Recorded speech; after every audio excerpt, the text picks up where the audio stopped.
the election, you allowed it. He's not slaughtering your kids and thousands of innocent people. The blood and blame are on your hands because silence is approval. Think about that later today when you hear about another U.S. soldier or Iraqi civilian dying, and ask yourself what you could have or should have done to prevent this waste. Good points, Greg. And by the way, like I said, 2 more dead Americans, and it's not even like a major story, no mo. But it's worth it. It's worth it, yeah, I guess. It's worth it to Halliburton and Bechtel and all the other Bush administration's good, close personal buddies and Boeing. You better believe it.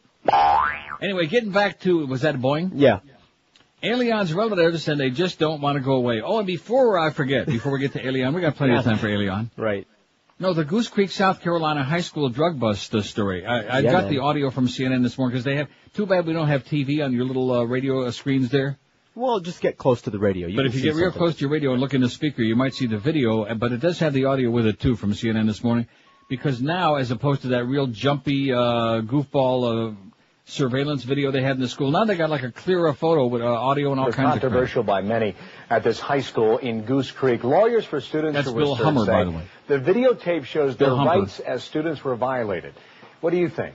Gary Tuckman is there in South Carolina. Hands on your head. You understand? Do not move. This is what happened at a South Carolina high school before the first bell rang. With some of their guns taken out of their holsters, police in Goose Creek, South Carolina, raided the Stratford High School looking for drugs.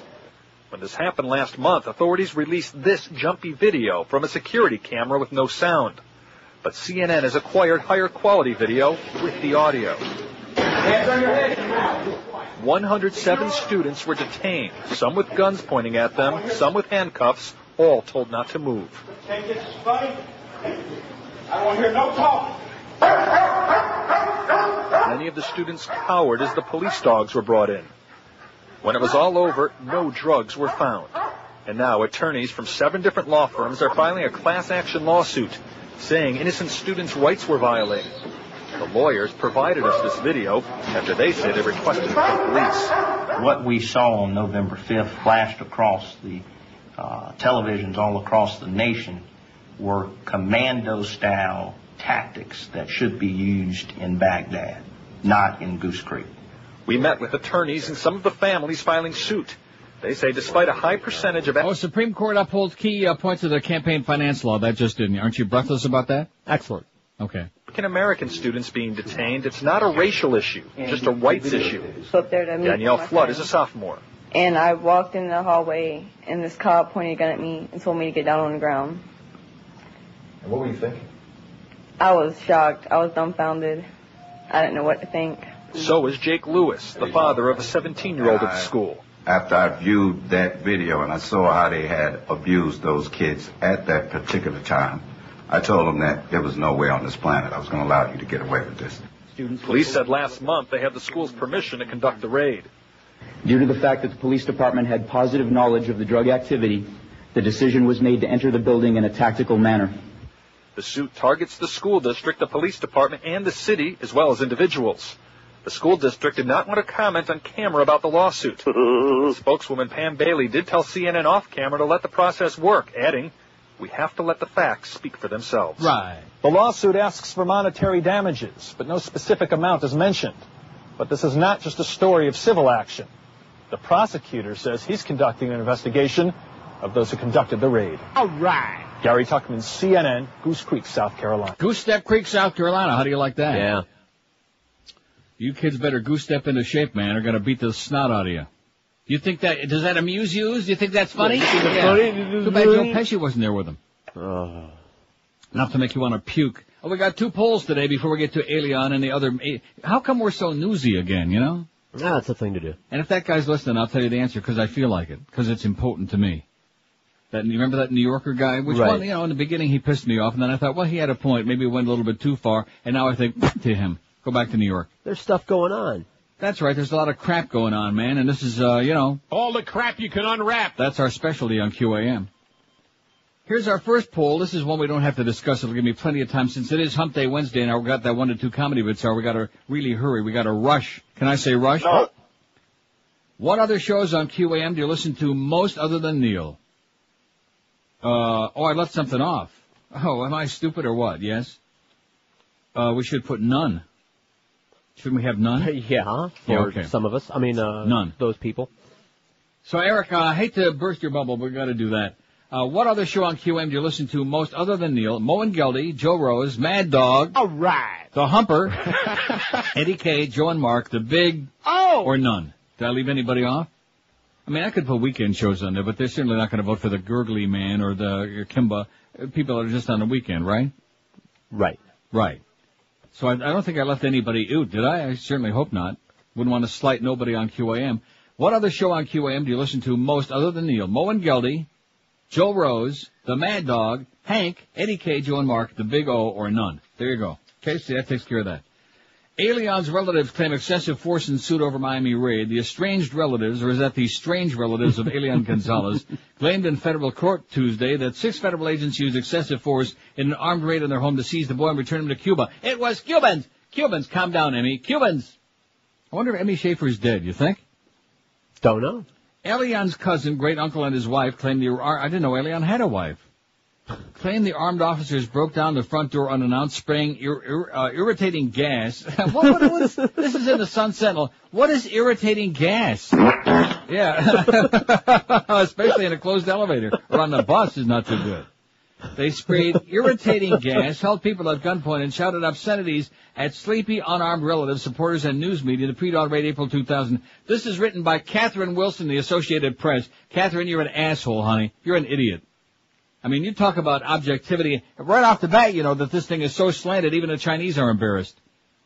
There was no sort of resistance, said Ed Ferris, an attorney for Judicial Watch, a Washington-based legal watchdog group representing the family.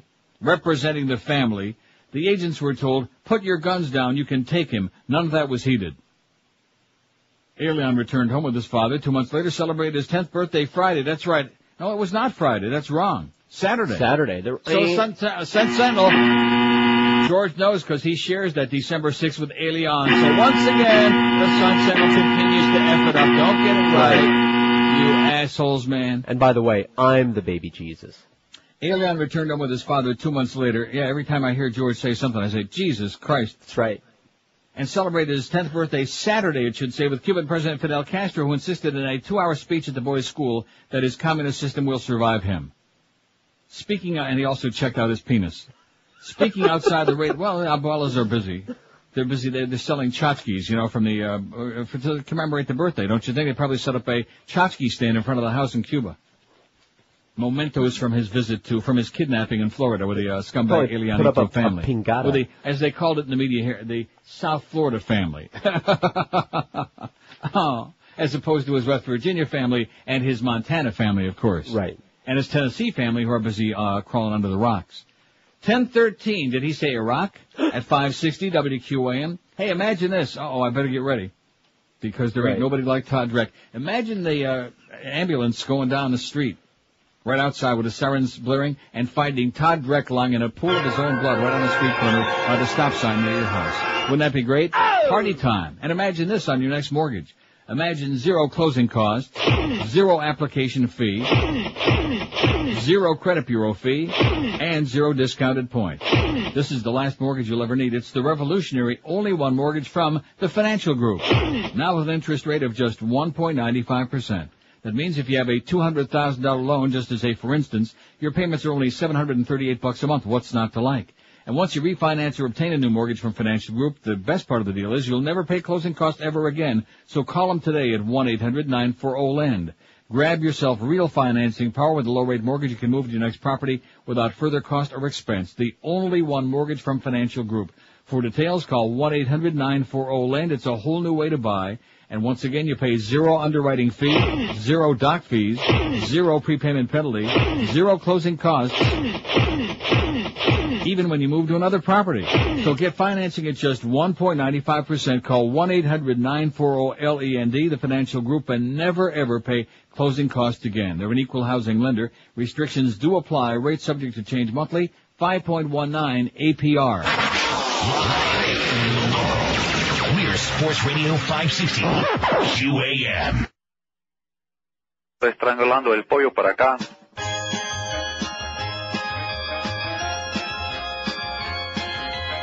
Those hostile Cubans in Miami are smart. They came changed the name to Elián Park. Exploitation is now down to a fine art. That's where the bucks are. You just head south on Lazaro Way until you see the human chain and giant water ride where you grab a tube or a raft. That's if you're floating up to a democracy. Down, back south to Cuba. Down, underwater to drown and back around to a corrupt little town. It's the biggest park you've ever seen. Now people make sure all the toilets are clean. They'll sign an autograph like a big shot media star. And then they'll park your car. It's all about how important you feel when the rest of the country thinks it's no big deal. For recalcitrant funds, go down to Elián Park.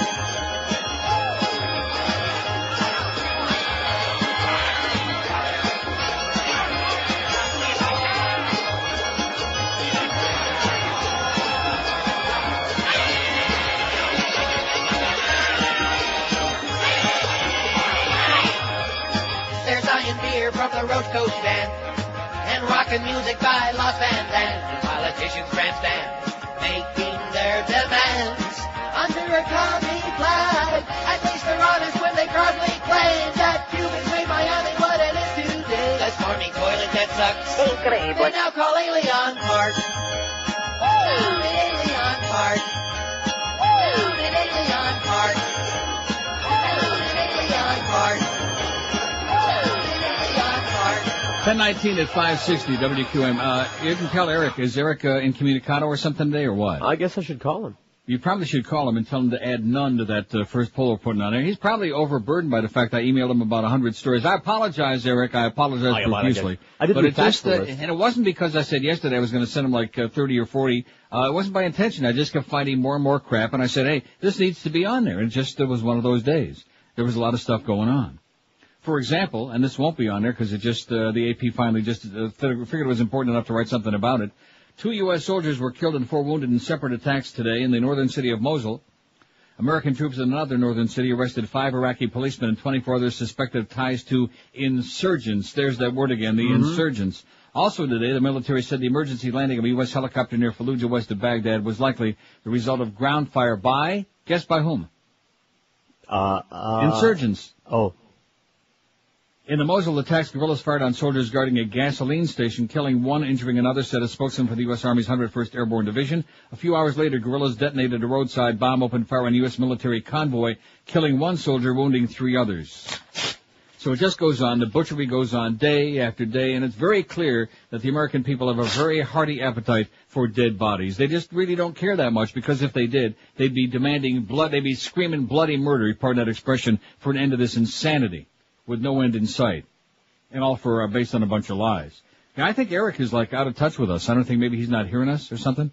I refaxed it with the other one added, the addition. Yeah, we'd like to get that on sometime this week. Would be good, Eric. I don't want to start pressing you because I realize that you're eating a lot of them bologna sandwiches on that new diet. The Beast, speaking of diet, says, if you'd like, could you mention I just purchased a King Quell mattress with extra heavy frame, of course, from Dial a Mattress. Donna, who was the GM of the South Florida outlet, really helped me out, went on your advice, says the Beast. Well, thanks. I'll stick that right with I'll stick it. Right with the copy, etc. You ready for that? Yeah. So even the Beast is wising up a little bit. Anyway, getting back to Elián, speaking outside the raided house-turned-museum, great uncle Elián González said the Cuban government has banned any communication between the boy and his Miami relatives. Well, good. They took the boy with all that violence in a country with so much freedom, Gonzalez said. This case is about what really happened in this house on that dawn of infamy. On the dawn of infamy. Isn't that what Roosevelt said about Elián getting kidnapped? Right. Charles Miller, Justice Department spokesman in Washington, said he knew nothing about the lawsuit, had no comment. A total of 151 armed agents raided the house, where about 50 supporters held a vigil outside, hoping to block any seizure, the lawsuit said. Names of the 6 agents who entered the house were obtained from the government in an earlier lawsuit. The new lawsuit seeks unspecified compensatory and punitive damages from the agents whose names were filed under seal. The suit is the 6th filed over the raid, including 3 by people at the house, 3 by a whistle-blowing immigration agent who claimed an anti-Cuban bias at the Miami office of the former INS. None have gone to trial. A federal appeals court refused in June to allow the relatives to keep their lawsuit alive against former Attorney General Janet Reno, who ordered the raid. You go, boy. That's our comment to Janet. Nice going. It was done, I thought it was done well under the circumstances. Yeah. Nobody got hurt. Well, a couple of pain-in-the-ass bystanders outside got a little gas, but that's probably because of too many Burrito Supremes at Taco Bell. What kind of gas was that from that story? Unpleasant? Irritating gas. I see, irritating. Is there any other kind besides irritating gas? I don't see that poll changes. I think maybe Eric's got some kind of a problema grande up there. Huh, you think? I don't know. Josh my phone is ringing in the other room, which of course I gave him a call. Answer. He said he's a little behind schedule. He said he's got a little behind. Rectum. Tell him he's full of crap. We've seen his behind, and believe you me, there are apartment complexes in South Florida smaller. But he's going to get the running poll a little up bit late, but he'll be okay. He'll grab onto it. Now, to show you what, we better take a call or two, because we only got till 1 when we played that Comedy Bits Hour on Hump Day, especially at the holidays, and I just got a whole Schmidt pile full of stuff. Okay? Do I have your permission? Please. WQAM, hello. QAM. Hello. Yes, sir. WQAM, hello. See, if you're not quick, I don't have time. We're doing screenless for the rest of the time on this show for the next 3 years. We're not going to screen the calls, okay? What you see is what you get. And if you got something to say, bring it. Bring it! That was a good story about Pharrell going to Chicago maybe yesterday. In fact, I was thinking we ought to hook him up with the Dial mattress once he gets his crib up in Chicago. How's the crib? No, it is a real crib, a little one, like a baby sleeping. Oh, I see. Well, that's all he can afford right now. WQAM, hello. You miserable son of a bitch, him. WQAM, hello. Okay, take a couple of more, and then we'll go to the bedtime stories, because I thought maybe they might have something important to say. Yeah, right. WQAM, hello. Neil, good morning. Yes, sir. I'd just like to call about the carnage going on in Iraq over there. Yes. If I remember correctly, the same thing was going on in Vietnam back in the 60s. Now, George ain't old enough to remember this, but you and I might be. Yes. And the American public really didn't get PO'd until the media started bringing it to their attention. Yeah. Problem is the media's goose-stepping. Well, the media didn't really bring it to their attention. It was all the kids that were protesting and all the people who finally, forced the media to start talking about the body bags coming home and the fact that we were being lied to like crazy and we were killing thousands or maybe millions of innocent people who had nothing to do with any conflict. Plus, we didn't know why we were there in the first place. All of these things. And now we're doing exactly the same thing all over again. Sounds like deja vu all over again, exactly. Right. I was thinking about that yesterday. All of these trite cliches about, we must never again, and we must never allow history to repeat itself. And that's just a bunch of bullcrap, empty rhetoric, because we do the same crap over and over again. It would be like saying that in the Middle East. What's happening in the Middle East is just the latest chapter in something that's been going on for 5,000 years. And it just keeps coming around and around right. and around and around. And, the media right now is just goose-stepping with the administration, so I don't think they're ever going to get anything. I don't think anybody's going to get whipped up into a frenzy on this because we've lost journalists like Walter Cronkite. Yeah, right. Spit it out. Walter Cronkite and good journalists. I mean, right now everybody's just goose-stepping. You got it. All right, and you'll have a good one. Even in Goose-Step Creek, South Carolina, man, they got the kids goose-stepping right up against the wall. Hey, have a good one. See you at the border, pal. I'll see you at Niagara Falls. Have a great day. Oh, and speaking of that, New Hampshire to obtain drugs from Canada. Just like Boston announced it the other day, 2 days ago, and now yesterday, Governor Craig Benson of New Hampshire sets up a program to import prescription drugs from Canada, declaring yesterday he plans to reduce state prescription drug costs, even if it means defying the FDA. In an interview, Benson brushed aside the FDA's repeated warnings about the safety of drugs shipped from Canada. He also dismissed the FDA's caution that implementation would expose states to civil lawsuits if someone dies or is injured by an illegally imported drug.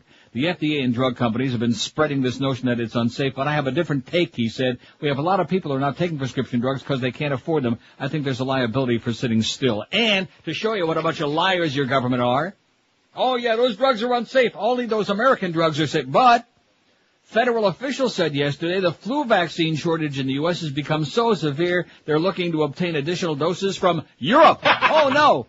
Bad drugs. The Centers for Disease Control and Prevention in Atlanta plans to look at how we can first of all purchase whatever doses are remaining, not only here in the U.S., but licensed vaccine in Europe. Dr. Julie Gerberding, director of the Federal Public Health Agency, said during a news briefing, the European vaccine is made by Chiron, which manufactures the medication in the U.S. and also has offices in Germany and Italy. You know, those evil Germans that were not going to give any of the... Oh, yeah. That we're not going to give any of the contracts in Iraq, the Germans, the French, and the Canadians, because they wouldn't goose step along with us. You're either with us or against us. But their vaccine, if they got it, we'll take it.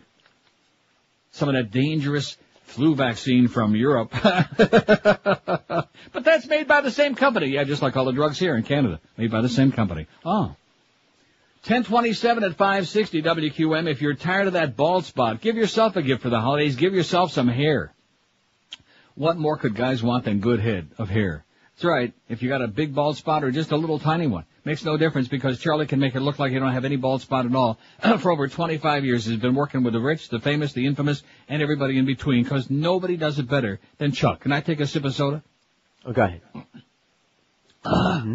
That's right. Nobody looks better than the natural hairline system and the artificial pieces that they're peddling today. It's enough to make you pee in your pants. People walking around with them dead animals on their head. Absolutely. People walking around with holes drilled in their forehead. And then, of course, we got the guys who are desperate enough they pop those dangerous pills and don't do a damn thing for you except maybe kill you.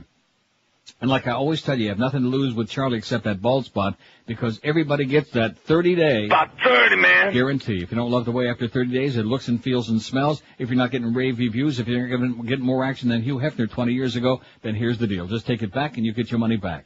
And speaking of money, be sure to mention Neil Rogers told you to call when you do it because you'll get an extra $200 off the already very, very reasonable price at Chuck Alfier's natural hairline system, the best anywhere in the universe. Call today and get your hair back for the holidays and the rest of your life. Call toll-free 1-800-321-2413.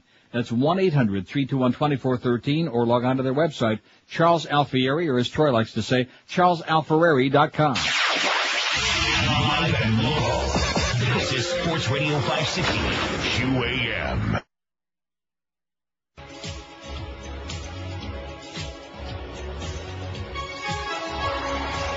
It's close to bedtime, shutting down my amusement park. Woo!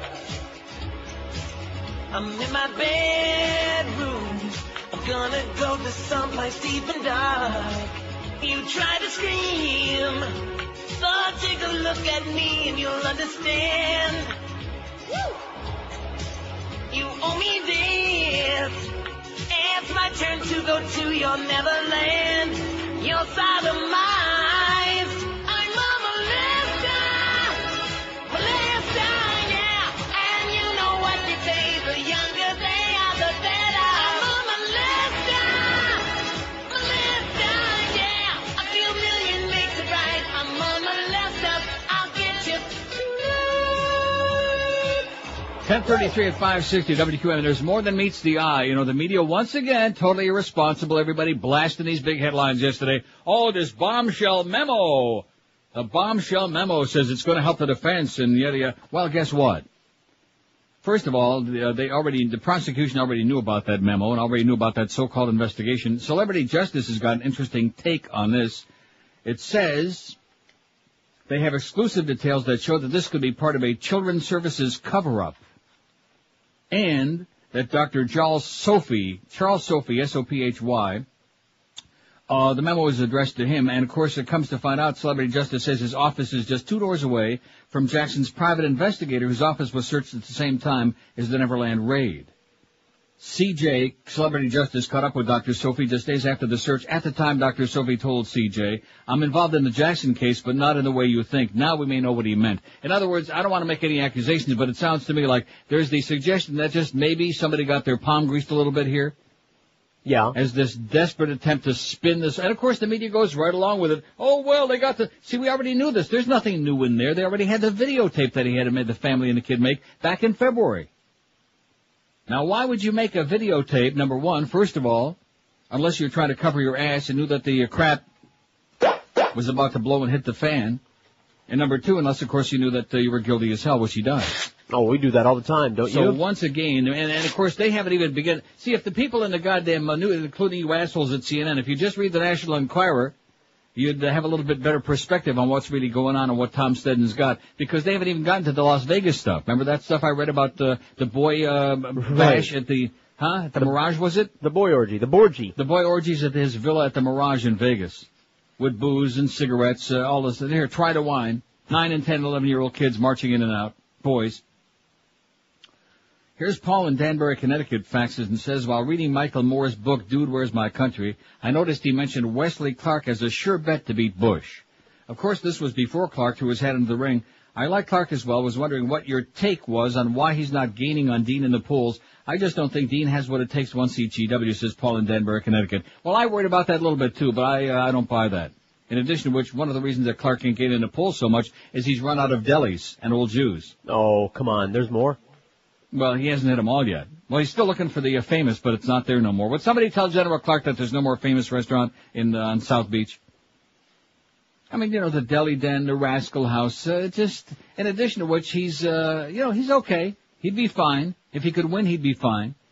But he was, those first days, I mean, like we're supposed to have the convenient Alzheimer's again. Oh, well, he was all for the war in Iraq, and if he was in the Congress, he'd have voted for it. Oh, I never said that. Did I say that? I didn't mean that. All over the place. Just like Al Gore said yesterday, and I notice now Jew Lieberman's all whining and whimping and having a nervous breakdown, and everybody else attacking Dean and Al Gore.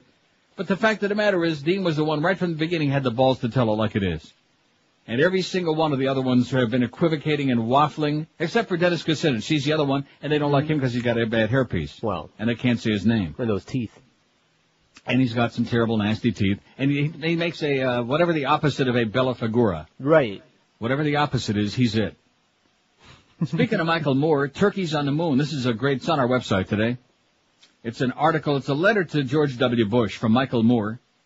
He says, well, it's going on 2 weeks now since your surprise visit to one of the two countries you now run, and I have to say, I'm still warmed by the gesture. Man, take me along next time. I understand only 13 members of the media went with you, and it turns out only one of them was an actual reporter for a newspaper, but you did take along 5 photographers. Hey, I get it. Screw the words. It's all about the pictures. A couple wire service guys and a crew from the Fox News Channel, Fair and Balanced. Then I read in the paper this weekend that the big turkey you were holding in Baghdad, the picture that's supposed to replace the now embarrassing footage of you on that aircraft carrier with the sign mission accomplished. Well, it turns out that the big beautiful turkey of yours was never eaten by the troops. It wasn't eaten by anyone. That's because it wasn't real. It was a stunt turkey brought in to look like a real edible turkey for all those great camera angles.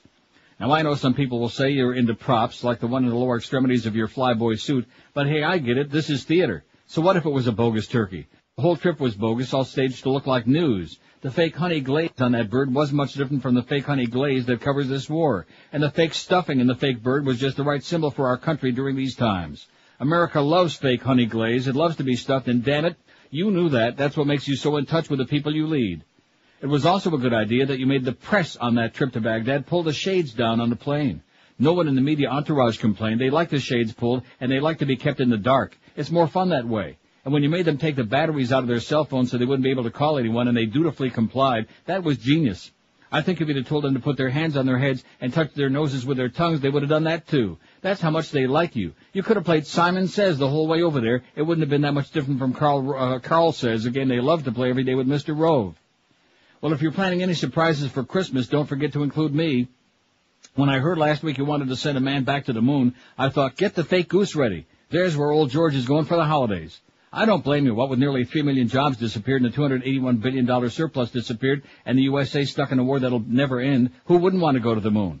This time, take all the media with you. Embed them on the moon. They'll love it there. It looks just like Crawford. You can golf on the moon, too. You'll have so much fun up there you might not want to come back. Better take Cheney with you, too. Pretend it's a medical experiment or something. That's one small step for man, one giant leap for every American who's sick and tired of all this crap, writes Michael Moore. Isn't that great? Nice going, Mike. You go, boy. We need Ralph Crandon back just for a few moments to send him straight to the moon with all these fascist goose steppers. Oh, and speaking of fascist goose... Oh, and one other thing about Wes Clark. Yeah. See him all over the place because I got so goddamn much stuff here. Plus, we got to get some of these important calls in, or maybe not. But, see, to try to combat Al Gore's endorsement of Howard Dean yesterday, so guess what? On the presidential campaign trail yesterday, Wesley Clark has said he has not ruled out Hillary Clinton as his running mate if he wins the Democratic presidential nomination. He praised the New York senator as a great person and a great leader, said he's admired her for 20 years. She's made it very clear she don't want any part of it, but nevertheless, since the Clintons and Wes Clark are joined at the hip, that was his card that he played yesterday. He would consider her. Yeah. Not that she'd be it, or not that she'd accept it, or not even that he's really seriously thinking about it, but it's not out of the question. That's the best he could do. I'm not saying I'm knocking Wes Clark, but I'm just saying Dean has got all the mo right now. He's got the mo. Absolutely. Momentum. Like a runaway freight train. And see, what they'll try to do is they'll try to convince you this bull crap about, well, he can't beat Bush. Well, why the hell not? Why not? Exactly. Based on what? He's the anti-Bush. Right. And as more and more Americans die, and as this quagmire continues, and as this phony recovery from the economy is exposed for what it really is, by the time we get around like 10, 11 months from now, you'll see Bush's numbers are going to be crap. So, but you just keep See, here's important stuff. Whitney Houston says Bobby Brown struck me. Now, why is it that of all the 80 million stories that I emailed to Eric, that wasn't one of them? I happened to see that, catch it out of the corner of my eye. Did I send that? No. Do we care about that? No. Is it news? No. Is it a surprise? No. It's pathetic. Yes. Yeah. 19 till 11 at 560 WQM on a very wired Wednesday. I feel like I'm on doggy uppers today because we only got the 3 hours. We got the Mad Dog at 2, the Humper at 4. You got with Ira Windeman between 5 and 6. Panther preview at 7. By the way, get your free Panther tickets. I heard Joe taking a dig there, and rightfully so. 4 freebies for every season ticket holder because we want to make it look good for Gary Bettman like there's some hockey interest in South Florida. The Bruins at the Panthers, 7:30 tonight. Be there or be squared. Eddie K at after the hockey game in Jewel and Mark overnight. By the way, if Dick Enberg ever says be squared to Bonnie Bernstein again on the sideline during an NFL telecast, I'm going to kick his ass out of the booth. Personal. Be squared. Oh, jeez. Hey, it's that time of the year again. Everybody's stopping by your home for the holidays, and of course when it's all over, your house is a mess. So call Dry Concepts and get all the germs and schmutz out of those carpets. Like right after the holidays be the smart time, and let them take care of your carpets like they've been doing for me for over 20 years. Dry Concepts is hands down your pants, the leader in the world when it comes to protecting and keeping your carpet colors vibrant, sparkling clean, your carpets looking and smelling lemony fresh like brand new, and soft to the touch as well. Just when in doubt, touch it out. In fact, Dry Concepts is the only company in the world that dry cleans your carpet. Same idea as the dry cleaning of your clothing. No rip-offs, no scams, no games. They give you a written guaranteed price up front. And when you call Dry Concepts, be sure to ask them to put you on their standby list, which will save you an extra 15% off the price, the already low price of that fantastic, unbeatable job. You have enough to worry about during the holidays, so leave your carpets to the professionals at Dry Concepts. Here's the toll-free number to call, 1-800-248-5071. Nobody anywhere in the universe does it like these folks. Call 1-800-248-5071 or look them up on that wicked World Wide Web at dryconcepts.com. Live and local. We're Sports Radio 560 QAM.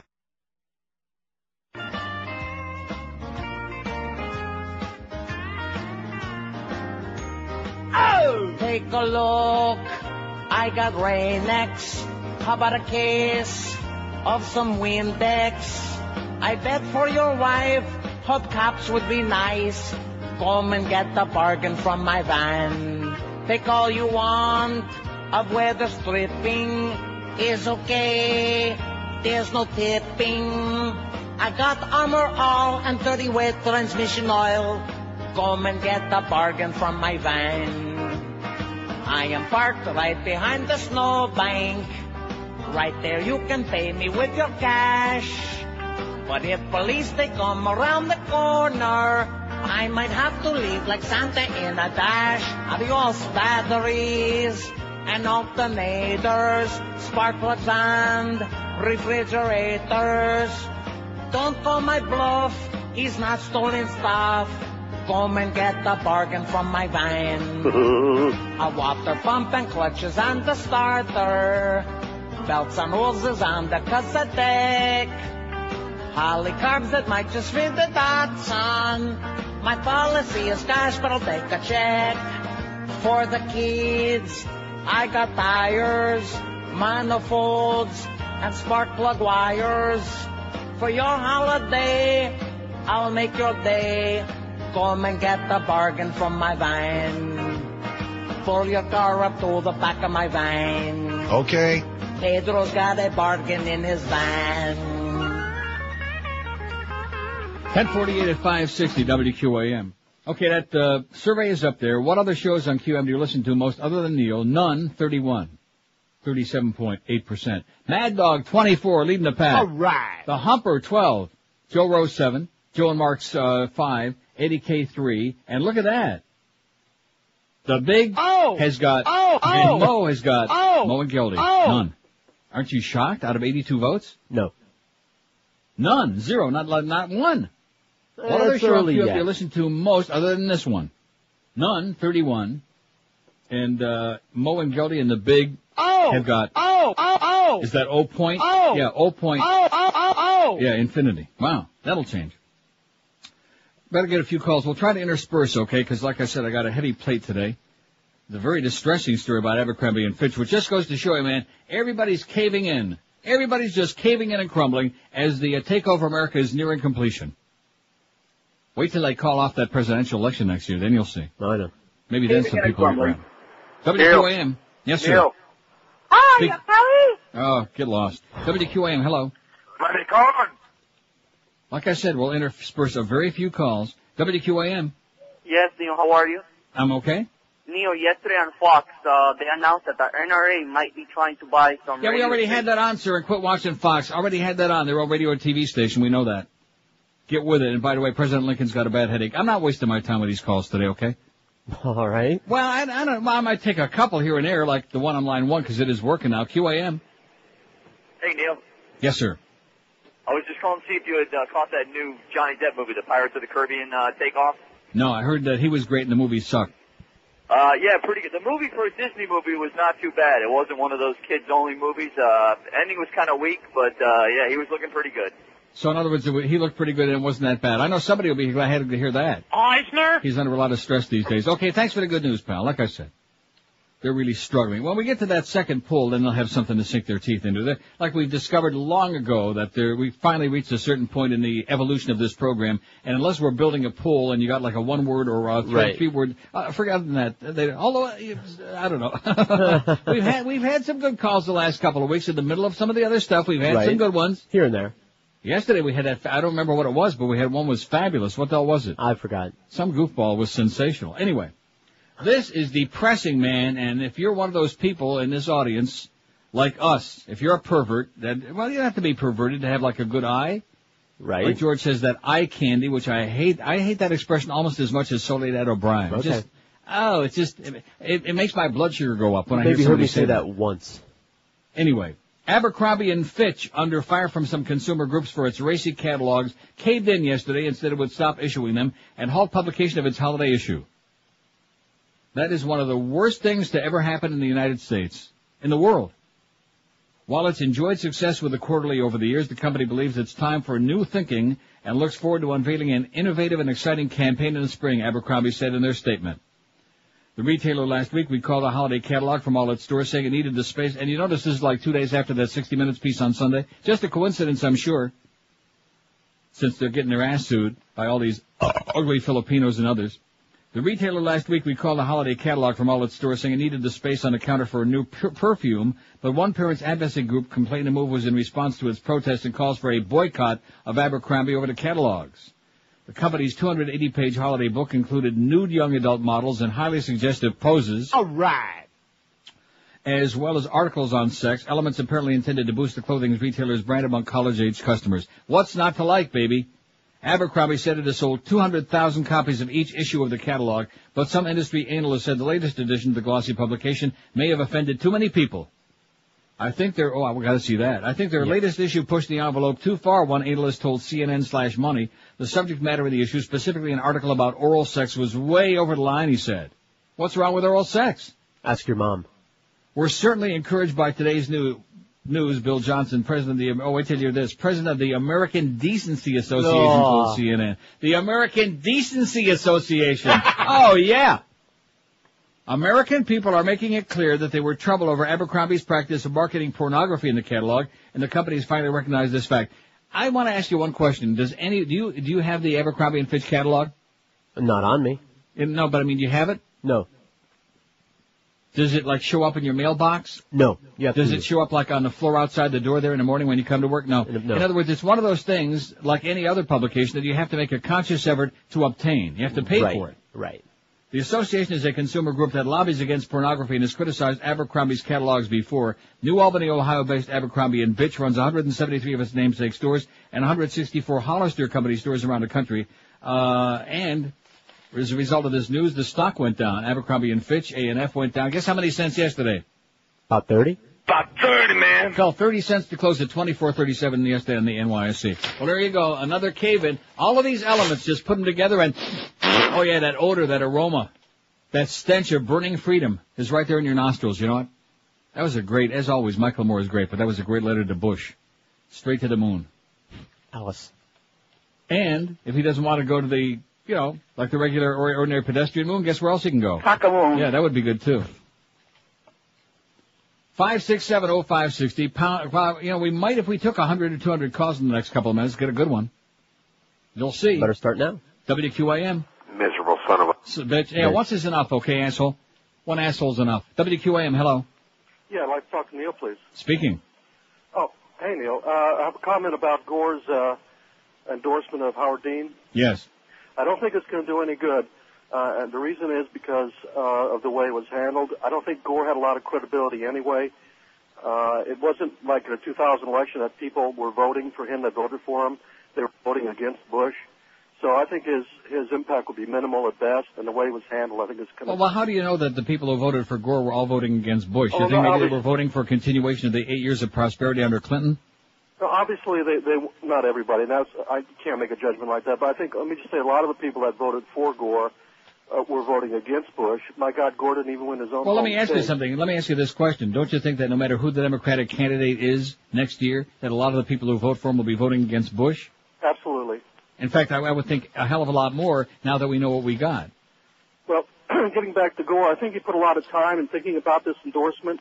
I mean, it wasn't a spur-of-the-moment thing. That being the case, don't you think that Lieberman, the way it was handled, didn't they anticipate that would be an issue and kind of make him come out to be uncredible or incredible? See, he already would. Look, nobody cares about Lieberman anyway. He doesn't want to accept the fact that you could put his real, true, dyed-in-the-wool supporters in a phone booth and have room left over for 10 bowls of matzo ball soup. I mean, he doesn't have any real support. It's just bogus based on name recognition. There's no grassroots movement out there for Joe Lieberman. So all of this whining about how it was done behind his back, he didn't owe him anything. This is the guy that cost him the election. Him and Ralph Nader are the people that cost him the election in 2000. Well, he picked him. You know, what can you say? I mean, Gore picked him. He won? Gore picked him as his running mate. Right, and that was a bad mistake.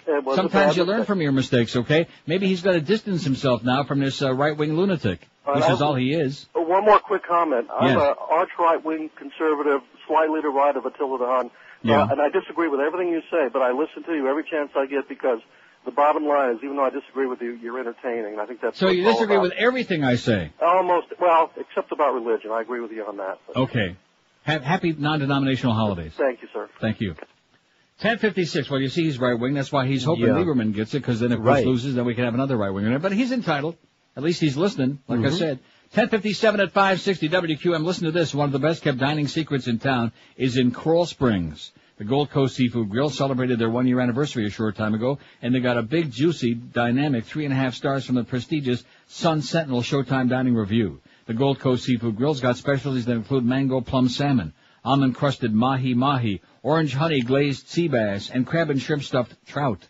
There's a really enjoyable bar atmosphere, too, in the place with an extensive wine and martini list. Big martinis during happy hour, so big you could practically bathe in them, are only $5.50 from 4 to 7 p.m. every day, 7 days a week. All of these things waiting for you and lots more at the Gold Coast Seafood Grill in Coral Springs at 2752 North University Drive inside the beautiful Walk Shopping Center. For reservations and more information, call 954-255-FISH. You can dine inside or outside. Large parties, private functions are welcome, too. So with all your holiday guests on tour right now or coming very soon, why not take them to experience the best-kept secret in lunch and dinner dining in all of South Florida, the Gold Coast Seafood Grill in Coral Springs at 2752 North University Drive inside the Walk Shopping Center. The Gold Coast Seafood Grill, you can bet George's life on it. You always find great seafood at great prices, too. Live and local. This is Sports Radio 560. QAM. Rogers. Big van hit at the Hooters Plaza out there, Corner University and, what is it, Pines? Yes. Goofy Scott is there from now till 2 o'clock with a QM van. Bring lots of cash, okay? Unload for the holidays. When I find myself in financial trouble, Apple Records comes to me, begging to remaster, let it be. 'Cause if we strip it naked, then the Beatles have a new CD. You must buy it once more, it's not free. Let it be, let it be, let it be, yeah, let it be. What a Merry Christmas it will be. And when you rebought these old songs, there's still plenty more we can't release. Thank you all for helping feed our greed. If you try to steal our music by downloading MP3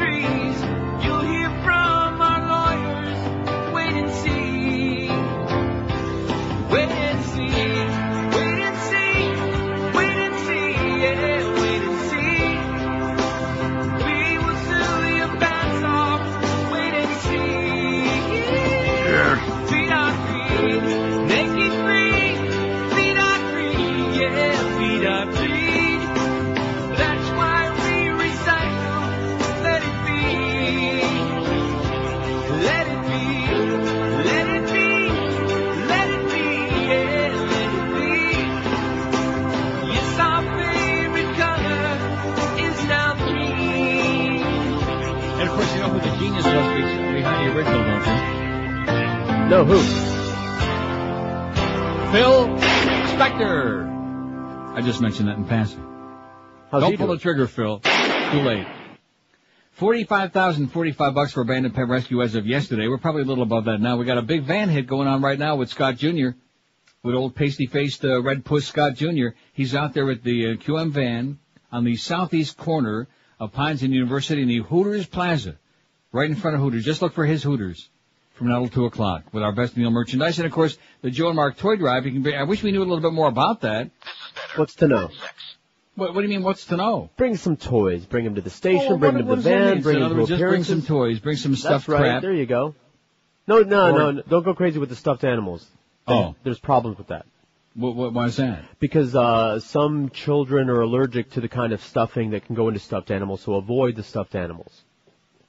In other words, we can't even send a couple of aliens? Fire trucks, How about if we send dolls, the aliens family? Would that be okay? Remote in fact, maybe cars. we can hide some booze inside for some of aliens family members. That's really a hot one, them suing anybody. That just, in fact, you know who ought to be suing them is the South Florida Cuban community, if there is such a thing. They ought to be suing them for passing themselves off as the South Florida family, as though somehow the Lázaro González family is representative of Cubans in South Florida, maybe in certain neighborhoods in Sweetwater and Hialeah, but other than that. The new and improved CANF could file a suit. You ought to be suing their ass for like a bad stereotype, man, just grotesque. And Admira's greasy ass, who married that 10-year-old kid or whatever it was. Anyway, what do we got on here? What other show on QM do you listen to most other than Neil? 174 people say none, 60. 34.4%. That's about a third. You turd. Who don't listen to no other show on the station. Mad Dog, 56. Boy, is he amazing or what? He is just phenomenal. Wildly popular. So popular it should be outlawed. Mad Dog, Jim Mad is 56. As in Q, 56. Hank, 20. Joe and Mark, 19. Joe Rose, 10. He's just warming back up to the audience again. Mo and Geldy, 5. Nice going, Mo. 5 votes. Absolutely. Mo, his wife, the dog, and Geldy and his wife. Eddie K, 3, and the big, finally got 1. Boy, that's sad. So at least he's got a computer. We know that. Here's some bad news. 6 kids have been found crushed to death by a collapsed wall after a U.S. assault on a compound in Afghanistan, the U.S. military be saying. This is on the heels of the 9 who died last Friday. Remember that? I do. Oops. There we go again. Oops. Yeah. Lieutenant Colonel Brian Hilford, he said today, it was not clear whether the children, along with 2 adults also killed, died as a direct result of the raid in the city of Gardez. Oh, no, I see. This is one they're just announcing. This one took place on Friday. The other one was on Saturday, when 9 children died following U.S. airstrike in the central Afghan villas of Patah, about 100 miles southwest of Kabul. After we went in there, we determined the next day the bodies of 2 adults and 6 children were found under a collapsed wall. We don't know what caused the wall to collapse because although we fired in the compound, there were secondary and tertiary explosions. Right. Several other people were arrested after the assault by warplanes and troops, he added, but didn't say whether the 2 adults killed were combatants or civilians, God forbid. Well, collateral damage, baby. War is a bitch. God sorts them out. Yeah, that's right. God will take care of it once they get to them pearly gates and St. Peter takes a look at it. I don't know. I'm just a little bit reluctant to read. There's just so many of these stories, you know. And we got 2 more hours till that big 1 to 2 hour. Just smacks us in the face. Because I know you want to hear a lot of these terrific calls. As many as we can get. 5670560, pound 560 on the AT&T and Verizon wireless line from the thoughtful people of America who really have something to say about what's happening in the world other than will the Dolphins get the crap pounded out of them on Monday night by the Eagles at PP Park. Yes. WQAM. Yes, with Neil, please. Speaking. Hi, Neil. Good afternoon. Just reaching out to you. I know that you're a staunch Republican. And I am? Well, listened to you for many years. You're obviously on that side. I'm a staunch Republican? From what everything you've communicated over the years. I mean, look at the way you dress. You dress like a Republican. It's a different approach. This is the guy. This is the guy who wants to know my itinerary while I be doing any appearances and while I be dressed the same sloppy way. Who listened? He took some advice from me, and he got a new hook now. A new hook. Too bad I can't be a snappy dresser with a great haircut like your president. I'm swooning. Here's a fax that says, I just got back from New York City, blizzard and all, but got to share this Delray Beach moment because it was a classic. I had taken the train up to Penn Station with my wife last week as we celebrated our wedding anniversary. We hit the Northeast, either New York City, Boston, or Maine each year. She isn't crazy about flying, so this time only, we Amtrak'd it up. It's probably a good idea since we would have been snowed in otherwise. Coming back this past Monday was like a rascal house on rails. Oi! The four mocky bastards sat in the back of our car talking loud as hell and conversing about the upcoming dinner. The chicken may not be soft enough. The corn always gives me cramps. It's too cold in here. Mind you, some Amtrak schmuck had the damn heat up so high in the train, it should be named the Influenza Express. The best was yet to come. When one of the old farts, that's old cockers, came waddling back up the aisle from the dining car, part of his clothing hit my arm as I sat in the aisle. As he passed, I looked back at him as he approached the rear of the car. The piece of clothing that I thought he brushed by me was a tube from a colostomy bag. Oh, my God. Right. Now we know why Mo couldn't be there on Monday. He was riding the rail. This is from Dave the Cop. How do you like that? Way to go, Dave. Yeah, way to go, Dave. It's about time you told us something worthwhile. Graham files bill to require paper records from voting machines. Good old Bobby Graham. I say, Dean and Graham. There you go. You got a guy from England, a guy from the South, who can help us win Florida, right? Good old Graham Cracker. I think that's a damn good ticket. We already got a vice president with a bad heart anyway, so why not Bobby Graham? His ticker's a little suspect. But I think that's a great idea. I think Neil just put his thumb on it. Howard Dean and Bob Graham. There's the Democratic ticket. Senator Bob Graham filed a bill yesterday that would require touchscreen voting machines to create a paper record of all votes, an issue Florida Democrats promoted at their state convention last week. And I screwed up on that yesterday. I couldn't remember where the hell they were trying it out. It was right in Florida at the state convention. In addition to a paper record, the Voter Verification Act would require surprise recounts in 0.5% of voting jurisdictions. Precincts would have equipment in place to produce paper records by the 2004 presidential election. All right. Which gives us a little bit more peace of mind, make it that much tougher for him to steal it again. After the election of 2000 and the midterm election, where stories of voter problems were not uncommon, we have to put an electoral system into place in which Americans can have full confidence, said Graham. The legislation will take us one step further to ensure that every vote really counts, and we don't have another debacle like the 2000 election. You go, boy. Nice going, Bobby Graham. Good Florida Miami Lakes boy, right? With more money than God. Let's take a puke at that pool now. I think this is kind of interesting. Not remarkably, but what other show on QM do you listen to most other than Neil? Mad Dog 72, None 69, 33%. 72 for the Mad Dog. All right. All right. None 69. Hank 27. Joe and Mark 20. Joe Rose 11. Now, see, keep in mind, this doesn't mean they don't listen to some of these other shows, but which do you listen to most? Right. Got it. Got it. Joe Rose 11. Mo and Geldy 6. Eddie K 4. And the Big only got to vote once. Well, he voted. Here's a disgusting story. Israel trains U.S. assassination squads in Iraq. Israeli advisors are helping train U.S. Special Forces in aggressive counterinsurgency operations in Iraq, including the use of assassination squads against guerrilla leaders, U.S. intelligence and military sources said yesterday. Can I interrupt my reading to remind the audience, speaking of guerrillas, yes, that if they want to get a really good chuckle during the holidays, go to neilrogers.com in case you forgot to do it yesterday. And take a peek at the, first of all, we got Mo Bush. Oh, the more you look at that, the more you realize it's the same person. Just mentioning it. Oh. Just talk about a stooge. Oh, and then we also got, look at that, Eric put up the other thing today, too. The George W. Bush G.I. Joke action figure. Excellent. And then we got right underneath that, President Mo Bush. The more you look at it, the more you like it. And underneath that, you got the Commander-in-Chimp. And I still think Precious from Passions is P.O.'d. She didn't get on there. But take a puke at that, speaking of guerrilla tactics. Anyway, the Israeli Defense Force, the IDF, has sent urban welfare specialists to Fort Bragg in North Carolina, the home of U.S. Special Forces. And according to two sources, Israeli military consultants have also visited Iraq. U.S. forces in Iraq's Sunni Triangle have already begun to use tactics that echo Israeli operations in the occupied territories, sealing off centers of resistance with razor wire and razing buildings from where attacks have been launched against U.S. troops. But the secret war in Iraq is about to get much tougher in the hope of suppressing the Ba'athist-led insurgency ahead of next November's presidential elections. Oh, and there was that article in the New York Times the other day where, going back months and months, way back to the beginning of Shock and Awe, where the military commanders were saying every single thing they have us do here in Iraq is done with an eye toward next November's elections. How did we leave that story out? But anyway, U.S. Special Forces teams already are behind the lines inside Syria, attempting to kill foreign jihadists before they cross the border, and a group focused on the neutralization of guerrilla leaders is being set up, according to sources familiar with the operations. This is basically an assassination program. That's what's being conceptualized here. This is a hunter-killer team, said a former senior U.S. intelligence official who added that he feared the new tactics and enhanced cooperation with Israel would only inflame a volatile situation in the Middle East. It is bonkers insane, he said. Here we are, we're being compared to Sharon in the Arab world, and we've just confirmed it by bringing in the Israelis and setting up assassination teams. They're being trained by Israelis in Fort Bragg, a well-informed intelligence source in Washington said. The whole article's on our website. Doesn't that make you feel a little bit better? Oh, yeah, much. As we continue making friends and cohorts and companions from coast to coast, around the world. Don't forget, you're either with us or against us. I know. It's the good guys and the bad guys, the evildoers. 11:13 at 560 WQM. Have you ever tasted one of those meal replacements? Forget about it. They taste like crap. Check out how much sugar they have, too. Now there's a great tasting product that's also sugar-free. Enterex Diabetic, E-N-T-E-R-E-X.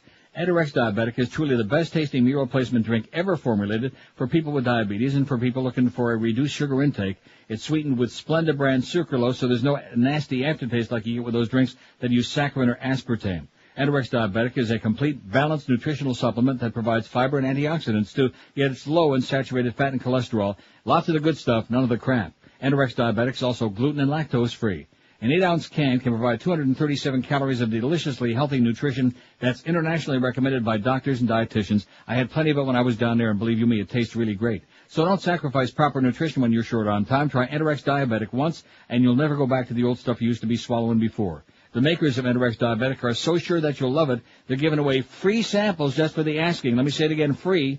If you want to check this out, go to enterexdiabetic.com. That's their website. enterexdiabetic.com. E-N-T-E-R-E-X diabetic. enterexdiabetic, all one word.com. Or call them toll free at 1-866-368-3739. 1-866-368-3739 and tell them that Cranky Old Neil sent you for the delicious one. My and local. This is Sports Radio 560. QAM. Martha, it is possible that you could be sent to prison for up to 30 years. As you sit here today, can you tell me if you are guilty or innocent? I would like to say out loud that I am guilty. Guilty? Yes. Little Miss Perfect has fallen on her face. How much money did you actually save by selling your Implone stock the day before that announcement? A lot. Now, come on. Well, over $1 billion. I will be going to prison, though. Decorating the prison, cooking in the prison kitchen, things like that. Oh, yeah. When 2020 returns.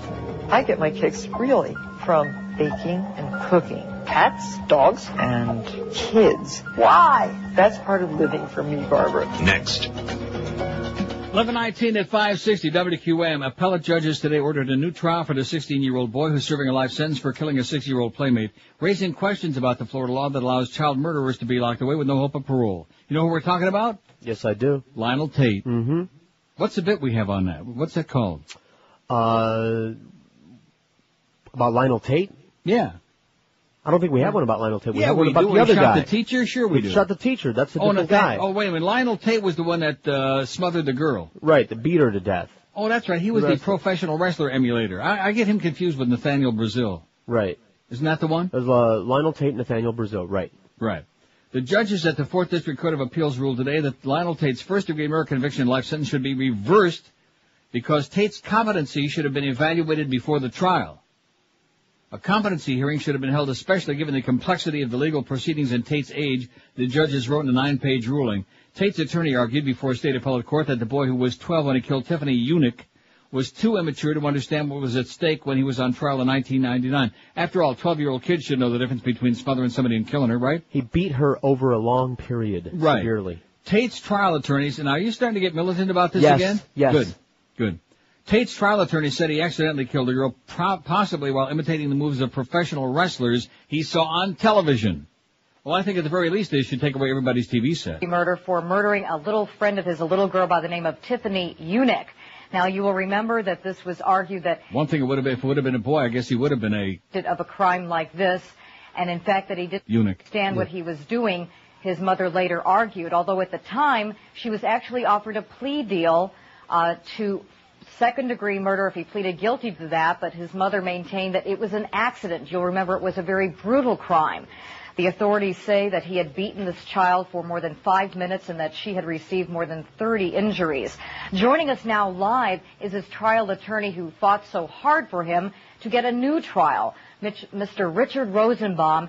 Tell me about your reaction on your winning a new trial for your client. Hi, Susan. Well, actually, that's our good friend Susan Candiotti, by the way. I was the appellate lawyer, and I came into the picture shortly after the conviction. We're ecstatic with the 4th District Court of Appeals ruling today, ordering a brand new trial for young Lionel. The court ruled that there was not a sufficient showing that Lionel was competent pre-trial and that the court committed error in refusing the post-trial. Now, what did Nathaniel Brazil get? A trophy, cardboard cookie. Oh.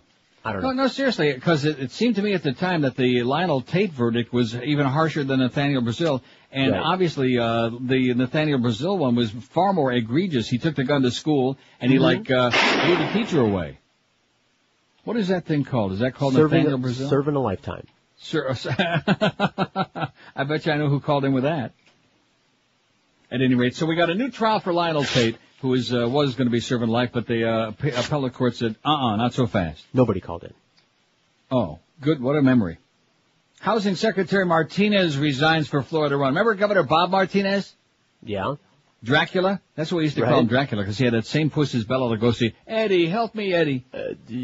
President Bush's Housing and Urban Development Secretary Mel Martinez submitted his resignation yesterday. Republicans said he'd enter the race for that U.S. Senate seat in Florida, the one that Bob Graham ain't running for again. Martinez, a Cuban-American, notified Bush by letter that his resignation is effective on Friday of this week. I appreciate the energy, optimism, and compassion he brought to my administration, Bush said in a statement, and, of course, the guayabers that he loaned me every now and then. There you go. Mel Martinez is going to run for the U.S. Senate from Florida. A lot of bad news. Broward Commission okays Panthers refinancing request. Let me say it again. You got the Panthers and the Bruins at the Mac Arena. I certainly hope a lot of people go to the game and actually pay for the tickets, because if they have nothing but an arena full of freebies tonight to try to impress Gary Bettman, is it going to work? No. No, all he's going to go is like that. That hook-nosed idiot Gary Bettman. He's an idiot. He's an imbecile. Hey, Gary, I hope you're listening since you're in South Florida today. You're destroying the game that I know and love, all right? And by the way, how about that Leafs comeback last night, even though they lost in overtime, scoring with 16 seconds left? The Maple Leafs, Red Wings, and Montreal Canadiens. Yeah, see, there you go. That was real hockey back in those days. Back in the day, as they say. And I hate when they say that. Back in the day. Where did that come from? Black talk. I got another M-I-L-D. Yeah. Mild. Man, I'd like to do her. Man, I'd like to do him. Man, I'd like to do them. Man, I'd just like to do it. M-I-L-D, as opposed to the M-I-L-F, you know? Yeah. Like when Josh yesterday is explaining to an old fart like me what the hell that means and where it's from, American freaking pie. Although I do like pecan pie. But, you can't say it on the air, but M-I-L-D, man, would I like to do her? Would I like to do them? Would I like to do it? See? Isn't that mild? Sure. Right. Never worked. A proposal by the Florida Panthers to refinance the debt on Sunrise's Office Depot Center was approved by the Broward County Commissioners yesterday. Oh, why they do a lot of things we still haven't figured out, like that airport story we'll get to about the runway expansion. Yeah. They had 1 million people there all saying, don't do it, so they did it.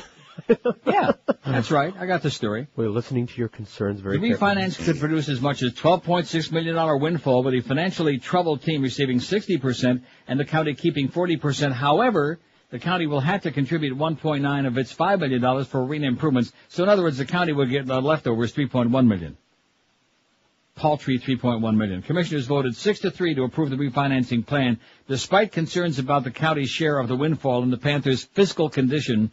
We have them. They're here. We need to do our part to keep them, said Commissioner Lori Parrish. Nice going, Larry. You go, Lori, whatever the hell your name is this week. You go, girl. Lori Parrish says we need to do whatever we can, even though, of course, they're off source, and there ain't nobody really going. So all season ticket holders can get 4 free tickets for tonight's game. I mean, talk about blatant, man. They're almost as stupid as the Marlin organization using that call by Dave Van Boring on the last out in the World Series victory. That's an embarrassment. It's something you'd like to hide in a vault and make sure nobody ever hears again. So what do? They drag it out and they put in their promos to try to enthuse people out there to buy Marlin tickets for next season. Nice going, guys. I mean, nice going with the team, but Jesus Christ. When it comes to marketing, you can't complain about the efforts in South Florida because they generally don't exist. And the thing with the Panthers, I mean, a blatant email that they send to all of us season ticket holders about, oh, well, we're going to offer you 4 free tickets for the Bruins game Wednesday night because we really want to have a big crowd in there, a lot of asses in the seats to make Commissioner Gary Bettman really impressed because he's going to be in town. Oh, wouldn't that be great? Yeah.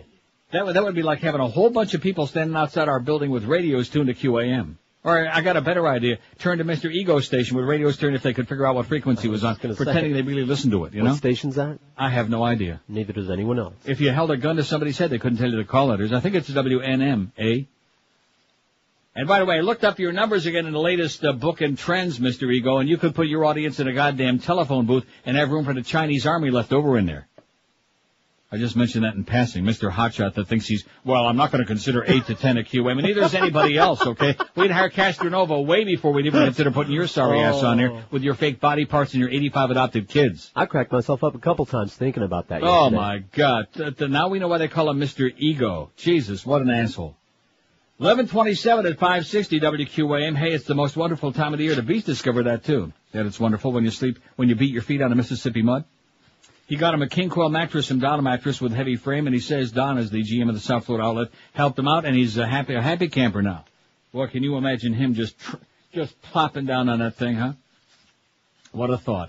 Anyway, it is a great time of the year for a lot of people. They get a lot of gifts, they have a lot of fun, meet the family, friends, etc., but all the schlepping around in the crowded malls, fighting the traffic along register lines and parking hassles, make it, in one way, a pain in the ass. So make your gift giving a little bit easier this year for the ones you love and for yourself. A gift certificate from Dial a Mattress. Just make that one easy call at 1-800-MATTRESS and give the gift they'll be thanking for you for year in and year out, night in and night out. Dial a Mattress has got gift certificates in any denomination, even in Lutheran. A new bed for the master bedroom makes a perfect gift you'll both enjoy for years. No phony promises, no bait and switch, just discount prices every day on the brand names you know and love. Now even including Stearns and Bananas Foster.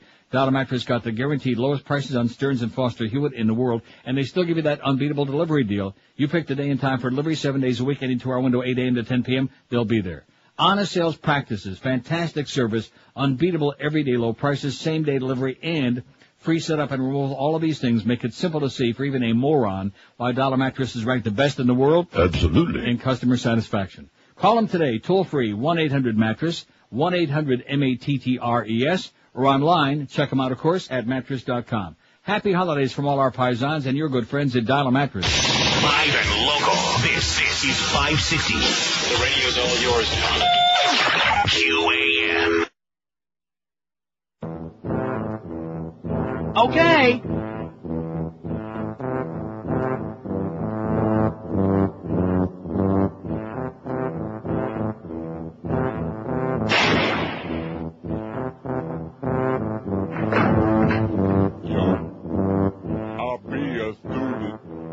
I play the tuba, be on the honor roll. That ain't surprising, 'cause in Florida, school ain't no problem at all.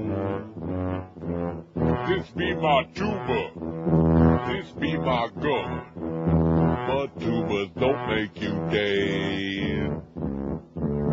I killed my teacher. It was an accident. I bust a cap in his head. Yo.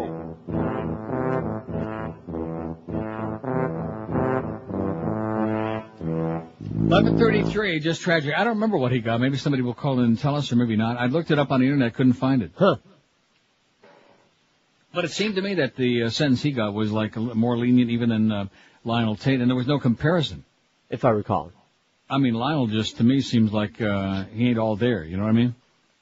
I don't want to come to his defense, because then you'll get all bent out of shape, and I'm not defending him, but it seems like there's a few bricks missing. Like, no, not only I just agree him, with, but in the I whole agree family. with you. And you know what? Same difference. Oh, yeah.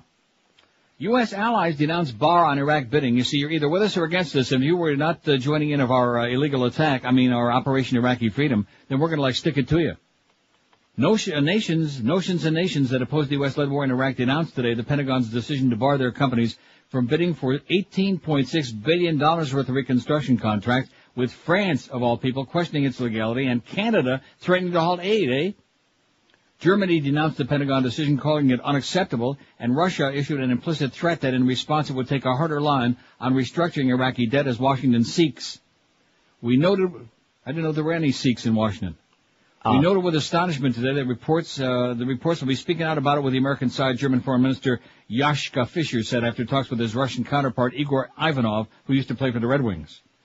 The director from U.S. Deputy Defense Secretary Paul Wolfowitz limits bidders for 26 lucrative contracts in Iraq to firms from the U.S., Iraq, their coalition partners, and other countries which have sent troops to Iraq.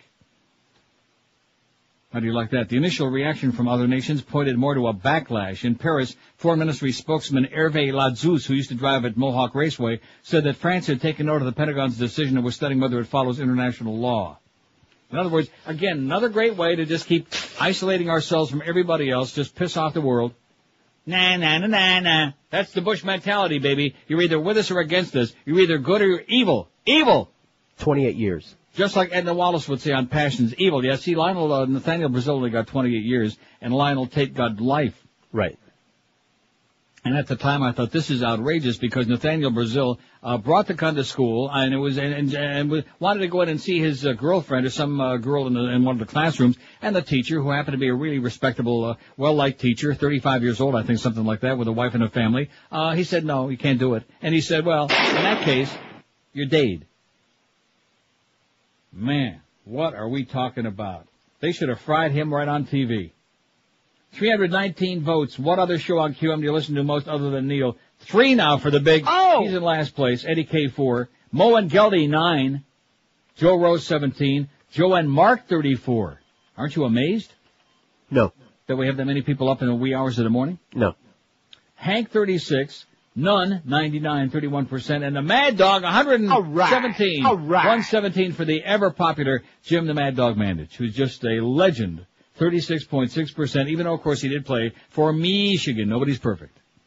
And even though he is from Solon, Ohio. 5670560, pound 560 on the AT&T and Verizon wireless line. We're getting flooded with call about Elián, about the family suing everybody and their brother. Yeah. We're getting flooded with call about Lionel Tate and the retrial. Huh? Nobody cares. We're tired of that. Are we tired of Elián? Oh, come on. Let's bring him back one more time. What do you say? No. Come on, Elianito. Let's go to McDonald's for an unhappy meal. Come on, Elián. Maybe the abuelos can draw a picture of it and see if it's bigger than a bread box. WQAM. Retire. WQAM. Maybe the abuelos can draw a picture of it and see if it's bigger than... QAM with the radio turned way up. May I speak to Neil? No chance. 5670560, pound 560 on the AT&T and Verizon wireless line. No women again today. They're busy preparing all the Chinooka stuff. What do you eat on Hanukkah anyway? You tell me. You tell me. I don't remember. I guess Hanukkah candy. Hanukkah candy. Yeah. You don't eat challah? I guess. On Hanukkah? I don't know. Challah on Hanukkah? Yeah. On Chinooka? I guess some matzo ball soup and maybe some kishki would be good. Never is a bad day for kishki. Mistletoe and holly. And potato latkes. Is this what holiday is it that we have potato pancakes? Which holiday? I sound so un-Jewish because I eat these things all the time. You don't have to be some special holiday to have potato latkes. I'm relishing, speaking of that. Remember the great latkes we used to get from Corky's? Oh, yeah. Wow. Oh, man, with sour cream and or applesauce or all of these things, man. You sure go for some of that right now, Corky, since Howie's didn't show up. I was just thinking that. Yeah. We could describe it to you in great detail. All I got to do is say the word, and Corky's will be there. If not today, by tomorrow. Say the word. Latkes to sink a battleship. In fact, Noah brought them over on the Ark. Just a pair. Anyway, how are we doing out there at the QM van? Any word from Crazy Scott? No word. Scott Jr.'s out there waiting for your donations for your come by and pick up our Best of Neil CD and, of course, the Mo Howard David keychain, the other good stuff, and also bring your toys for the Joe Mark Toy Drive. He's in the QM van from now till 2 at the southeast corner of Pines Road and University Drive in Hollywood. Isn't that Hollywood? Yes. Yes. Or is that maybe it's still Pembroke? It's like on the cusp of Hollywood. Pembroke Pinesy, Hollywoody, right. Something. And it's right by the Hooters. So look for the QM van by Hooters and look for Scott and his Hooters. Maybe he's just got such a long line there he hasn't had a chance to call you, Josh. That could be it. What do you think? No. Oh, here's a call on line 1. We might as well use it since we fixed it. QAM. Hey, Neil. Yes, sir. Happy holidays to you. And back to you. Happy Christmas in Chinooka. Gary Bettman blows. He's the worst hockey commissioner they've ever had. Yes, sir, right. And the spirit of Punch Imlach lives right here in South Florida. Well, hallelujah. And the spirit of Tim Horton and Carl Brewer are doing it too. Go Leafs, go. There's an old Leaf fan there. Oh! Ancient. That's okay, we'll take it. Maybe it was Johnny Bauer calling. WQAM. I'm going. No. No chance, man. You take the deep breath and you're done. The breather. Take a breather, sweetheart. He was winding up. He had was. to get ready. WQAM. Hello, Neil? Yes, sir. Hey, Rickshaw, how you doing, Neil? I'm doing okay. How you doing? Did you ever get my birthday present? Which is what? I remember you talking one time right around, it was a little after your birthday, that you had missed the CBS 75th anniversary 3-hour special. This is Rick. This is Rick Shaw. Right. It doesn't sound like you, Rick. I think this is a stunt, Rick Shaw. I don't think it's the real one. No, it's the real one. Yes, I did get it, and I thank you profusely very, very much. That was a really nice thing. I thanked you several times on the air because to show you weren't listening. Well, I'm sorry. I get it. Shame on you. But I just wanted to make sure you got it and wish you a happy birthday. Much appreciated, and have a great holiday, Rick. Thank you, sir. Same and to you. get that cap clean for the new year. Can't hurt. Okay, See thanks, ya. Neil. Okay. Bye-bye. And it was a nice thing. Rick Shaw, because he heard me mention on the air I had missed the CBS 75th anniversary deal, so he sent me on DVDs the whole thing. Remember that? Yes, I do. That was a nice thing. In fact, I got him in the other room. I'll have to take a puke at him one of these days and see the whole 3 hours, I think. Mighty white of him. Rick Shaw, good man. He's been on the air for over 40 years, I believe, in South Florida. He's been there for a coon's age, man, since way in the back. In fact, he was on this station when it was great, when it was good, when we weren't just doing a bunch of stupid sports shows. Right, when we had the great jingles, man. 56. We're Sports Radio 560. QAM. It's a lie. I am not a Nazi.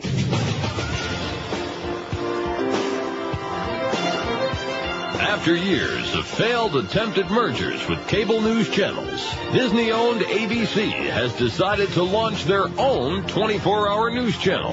Here's what it may sound like.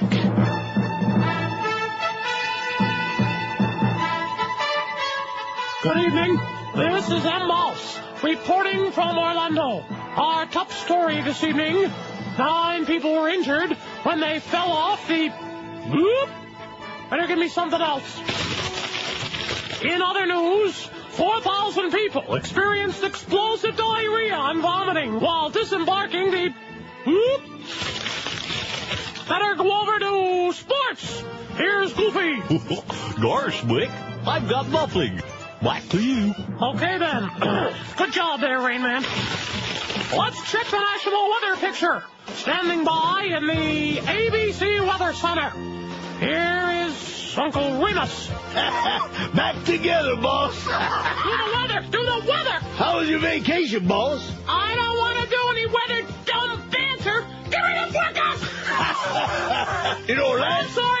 We don't have time. We interrupt this weather report to take you live to Iraq and special correspondent Donald Duck. Donald, can you hear me? I can't understand you, Donald. I think we're having some problems with the satellite. Can you be more clear? I'm not getting it, Donald. No, still don't have you. What the duck is going on, Remus? I can't understand a word he's saying. Anyway, you want more weather, boss? Go ahead, hurry up. There's a storm coming in Orlando. It looks like the weekend am shot. The weekend am shot? That's what I said, boss. We'll have more news after this. 11:47 at 560 WQM. Happy Wednesday, happy holidays, happy. Anyway, the happy Jim Maddie should be along it too. The wildly popular Mad Dog. All right. The Humper at 4 ain't doing so bad himself. He's got, who's he got? Who? Ira Winderman. J. Ira Winderman on at 5, and then you got your Panther stuff. Oh boy, get that place filled for Gary Bettman tonight. You may lose the franchise. Eddie K follows the hockey game, Joe and Mark overnight. Anyway, speaking of that, thanks to somebody who, and did you check out this website, by the way, the World Socialist website? No. Tragic. But anyway, at least they found us the story about Nathaniel Brazil. Sentenced July 27th, 2001. I found that. I sent that to you. Well, then what did it have to do with the person who said check out this website? That's from them. When you forward an email from them, you see. Yeah. That's their little thing that pops up. Yeah. But that's where the story is. Right. Anyway, forget about it. Just will you calm down? Nathaniel Brazil, 14, was sentenced July 27 in a Florida court to 28 years in prison without the possibility of parole. He was convicted as an adult May 16 of second-degree murder in the shooting death of 30-year-old 7th-grade teacher at a middle school in Lake Worth, Florida. Last day of classes, May of 2000. He was only 13 years old at the time. And the last part of this on his socialist website says, it's just amazing. What transpired that day at Lake Worth Middle School tragically affected 2 lives. Barry Grunow, referred to by Nathaniel Brazil as his favorite teacher, died, leaving behind a wife and 2 small children. Nathaniel will be in prison for close to 3 decades. Class-conscious working people should be outraged at a political establishment that advocates the incarceration of its youngest citizens as a legitimate response to disturbing social problems. Oh, man. Oh, my God. That makes me want to puke, and I haven't eaten a thing all day. No, I didn't read any further than just that story. Well, at least we got the information. And I was right. Nathaniel Brazil got like a slap on the wrist, 28 years mandatory. And the other kid, Lionel Tate, who was just, unfortunately, like I said, got several bricks missing, he gets life. Mm-hmm. Speaking of stories with, this one got a better ending. At least you'll think so, since you're one of those gun people. Robber slain by fighting owner in Brooklyn. This is from the Daily News. The hero owner of a Brooklyn pet store wrestled a gun away from 2 robbers and shot both men dead last night, police said. The street justice was delivered after the thugs entered JG's Quality Canines at 2434 Stillwell Avenue in Gravesend about 8:10 p.m., announced the stick-up, cop said. One robber pistol-whipped the store employee. The owner then grappled with one of the bandits and managed to get his gun, police said. The owner, a man in his 40s, fired several rounds and fatally struck both men in the chest, police said. Finally, a shop owner gets justice and gets to go home to his family and the bad guys lose, said Billy Biker, 22, who lives in the neighborhood. It's about time. You go, Billy. Cops recovered 2 handguns at the scene. Rich Solis, 30, was on his way home when he saw the store owner, identified by neighbors only as Ivan, run out of his shop and approached the cops. He said, "Oh, my God, I think I killed 2 people, Solis said. He said, go inside. He was very nervous. He kept saying, I got the gun, I shot him. And they said, all right. Yeah, man. Solis said the owner, who had blood stains on his hands, appeared distraught and kept putting his hands to his face as he spoke frantically to the officers. Bikert said he heard 3 rapid gunshots coming from the direction of the pet shop. This surprises me because it's a very safe place. You have to be buzzed in, Bikert said of the store. You have to be buzzed to go in. A store worker was injured in the hand during the incident and taken to Coney Island Hospital. Police said the store has been robbed several times in the past. Neighbors said Ivan has run the shop for more than 20 years, takes excellent care of his pedigreed pups, and that's good. He's a dog lover and a good guy, and these scumbags come in there and he saved the people of New York a hell of a lot of money, okay? Nice going, Ivan. You go, boy. Right? That's right, you go, boy. Don't say boy. Wow. Oh, speaking of don't say this and don't say that, Dominski and Doyle land WKRK maximum FCC fines. Oi! This is from Radio and Records. The FCC yesterday fined Infinity FM talker WKRK Detroit the statutory maximum of $27,500 for the broadcast of indecent material within the Commission's safe harbors. Specifically, WKRK received the highest level financial penalty for the 4:30 to 5 p.m. segment of the January 9, 2002 Dominski and Doyle program, during which station personnel invited listeners to call in to discuss sexual practices and techniques. After reviewing the broadcast, the FCC ruled that the conversation included explicit and graphic sexual and excretory references, calling the material extremely lewd and vulgar, and saying it appeared to have been used to pander, titillate, and shock. Oh, my God.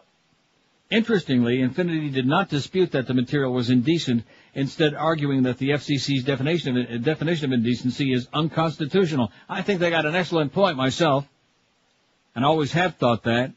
Because the FCC and your government, they just make it up as they go along. First, there was the 7 dirty words on WBAR with George Carlin in the early 70s. That wasn't good enough, so now we had to expand it to sexual activity and excretory, whatever the hell it is. They just make it up. The fine against Infinity brought separate comments from FCC Chairman Michael Powell and the 3 FCC commissioners. Commissioner Michael Kopp said the fine was inadequate. He said they should have conducted a hearing on revocation of the station's license. Commissioner Kevin Martin also expressed disappointment with the fine, saying that since the broadcast included conversations with 9 callers over a half-hour period, the station should have received the statutory maximum fine for each call, which would have resulted in a fine of $247,500. FCC Chairman, the unctuous Michael Powell, meanwhile, fully supported the Commission's decision to hand WKRK the maximum fine for its broadcast, saying, "The blatant broadcasting of filth of this extreme nature has no place on our nation's airwaves. And you have no place on our nation's bureaucracy, Mr. Powell." He said broadcasters should take this latest action as yet another sign that the Commission will continue to rigorously enforce our indecency regulations. Commissioner Jonathan Adelstein offered similar sentiments, but was dismayed by Infinity's desire to challenge the FCC rather than just roll over and play dead and accept responsibility for such an extreme violation of our rules, as he put it. How do you like that? So yeah. Infinity just keeps forking out the cash, although in this case they're fighting it again. Good for them. Okay, they got the big bucks. It's Viacom. They got the inside track. What other, I'm going to leave this poll up, by the way. Okay. No, I'm not going to do the other one because I can't believe how this show is just flying along. It's like it's getting away from me. It is. And we only have the noon to 1 hour, then we got our 1 to 2, our world famous comedy bits are 1 to 2, which they hate, but I don't care. I like it and you like it too. Mm-hmm.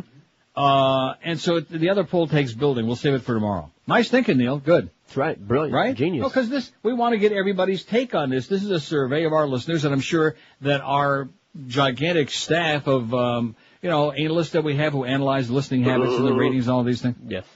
Our bozos sitting around back with their legs crossed. They'll be checking it out as if they have any idea that we even have a website. The only time they have an idea we have a website is when we put something out they don't like. Oh, gee, we don't want to be associated with that. What other show on WQM do you listen to most other than Neil? 371 people have chimed in. That's not bad. Mad Dog, 148. Nobody can touch the Mad Dog. All right. I want to give you a kiss. No. None, 107. 28.8%. No other shows. They listen only to Neil. Hank, 41. Joe and Mark, 35. 36 just went up again. Hey, Joe, quit freeping. Go back to sleeping and quit freeping. Joe and Mark, 36. Joe Rose, 19. Mo and Geldy are stuck on that same number they had like a long time ago. 9. Eddie K7, the big 5. Probably a bunch of beaners. Doesn't he sound like a beaner? Eddie K? The big O. He sounds big ordinary. Does he? Sounds like an ordinary Miami guy. 567-0560, pound 560 on the AT&T and Verizon wireless line. We want to get in at least 400, 500, 600 calls between now and 1. Don't we? Yeah, sure. WQAM, this will be a good one. Hello. Verizon wireless line. We want to get in at least QAM. 400, 500, 600 calls between now and 1. That's going once. Yeah, sure. WQAM, this will be a good one. Going twice. Hi, Phil. I told you that'd be good, didn't I? Mm-hmm. One more quickie before the break. WQAM. Neil. Yes, sir. Hey, about Lieberman. Didn't when him and Gore were running, he didn't stop running in his home state because he figured he was going to lose? For Senate, yes. Yeah, he's such a greedy Jew. See, I hate the Jews. See, there you go. Breeding anti-Semitism from coast to coast. Old Jew Lieberman. Oy. See that? Mm-hmm. He does. He makes me sick. He's a walking ad for anti-Semitism, Jew Lieberman. Him and Gary Bettman, two of them. Maybe they can elope. Larry King. By the way, Gary Bettman, I hope somebody's got the radio on and you're listening while you're in South Florida. We all hockey fans in the world, we hate you like poison. We wish you would just go away, go eat some halava, and I hope it's stale. I hope you choke on it and get lost. Okay, you're killing the game. Clutching and holding franchises that have no reason to exist, all kinds of crap, man. You wouldn't, and of course it's always the same story with Gary Bettman. Oh, everything is going wonderfully in the NHL. We have no problems. Take a look at those attendance numbers, and they're bogus anyway. Bruins and whoever the hell they played the other night had 10,000, and that was announced, which you know is always like double what's really in the ashes in the seats, like 5,000-6,000 people a game. Can't complain about the people buying tickets for the Panthers game because generally there aren't any. The Atlanta Thrashers, the Buffalo Sabres. It's a league-wide epidemic of empty seats. So take your seat, get on a bus, and get lost, Gary, okay? Go back to Kappas Casing, wherever the hell you're from. 11:57 at 560 WQAM. How's Katrina doing? We heard anything from her maybe the end of the week? Still 10.5, actually, she said yesterday. Well, that's not bad. She's holding her own. Katrina's lost 10.5 pounds on Balance for Life. She's continuing even during the holidays to hold her own, and she'll get a lot better than that, believe me, because she's determined to do it, and you will be too, because Balance for Life is the simple, the easy way to watch the weight pour off your fat ass on that scale, because they do all the figuring, all the counting, all the calculating for you. There's no chopping, no cooking, no cleaning, no calorie counting, no carb counting, nothing to worry about except just reaching out for that black sack at your door every morning, which they deliver right to you. And you open up the sack, all the food you want for the day, delicious fresh stuff is in there, 3 gourmet meals, 2 delicious snacks, they're in there. And you'll be full, you'll be happy, you'll be satisfied because there's nothing prefab, it's all fresh and delicious, and you even get to choose between 2 alternatives for each meal and snack every day that you're on the program. You fill out the menu, that's the only work you'll have to do, except feeding your puss with that delicious food. Like I said, the weight starts pouring off your ass on that scale in just a matter of days. So if you're frustrated with the low-carb diets, if you've tried everything under the sun, and you're still a fat tub who ain't feeling too good and you can't find any clothing to wear, for the holidays, give yourself a gift. Give yourself a gift of good health and looking better from Balance for Life. Call them today, 954-568-3229. 954-568-3229. Or for more information, check them out on the web at balanceforlife.com. Live and local. This is Sports Radio 560 QAM. They call me Mr. Moose, and I've been listening to the 12 to 1 an hour. Coming up tonight on Inside the Behind the True Hollywood Celebrity Music Biography Profile Story. She was as pure and wholesome as Britney Spears is a filthy, wet slut. Or was she? She was Debbie Gibson.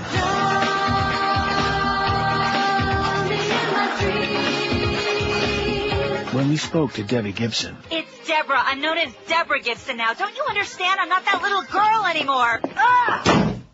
Now, we had a problem. We still had to do a segment on Debbie Gibson, but she refused us an interview. All we could find was this brief snippet of Debbie from a 1980s recording session. Can I do that again? It was pretty good on the way in, but quite frankly, I sucked through most of it.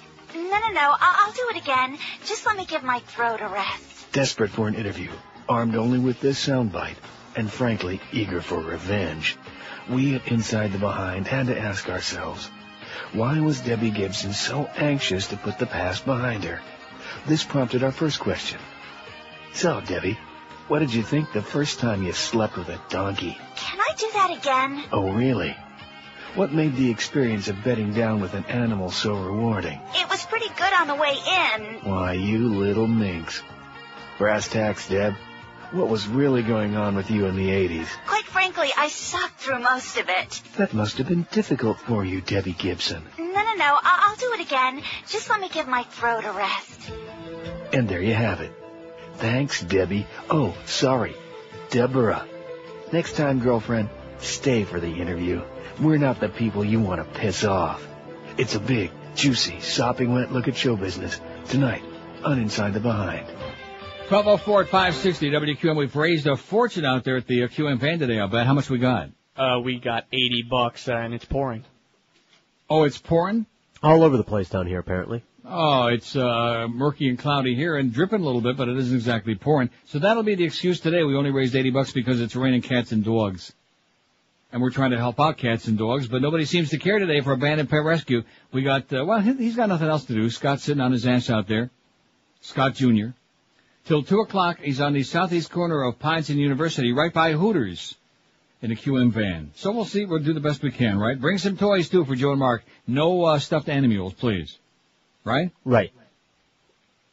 So speaking of all this business about Canada and Germany and France aren't going to get any of the chance at any of the contracts to rebuild Iraq, if the report is accurate, it would be difficult for us, meaning Canada, to give further money for the reconstruction of Iraq, said Canadian Deputy Prime Minister John Manley, who was in Paris for a state banquet given in honor of retiring Prime Minister Jean Chrétien.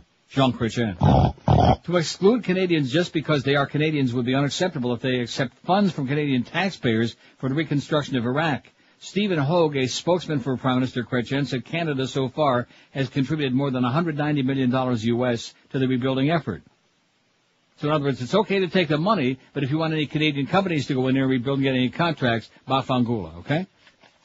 So right. They just continue pissing off everybody in the world except, of course, the Fourth Reich. Now, here's speaking of lunatics. Broward approves airport runway expansion. I just don't understand this.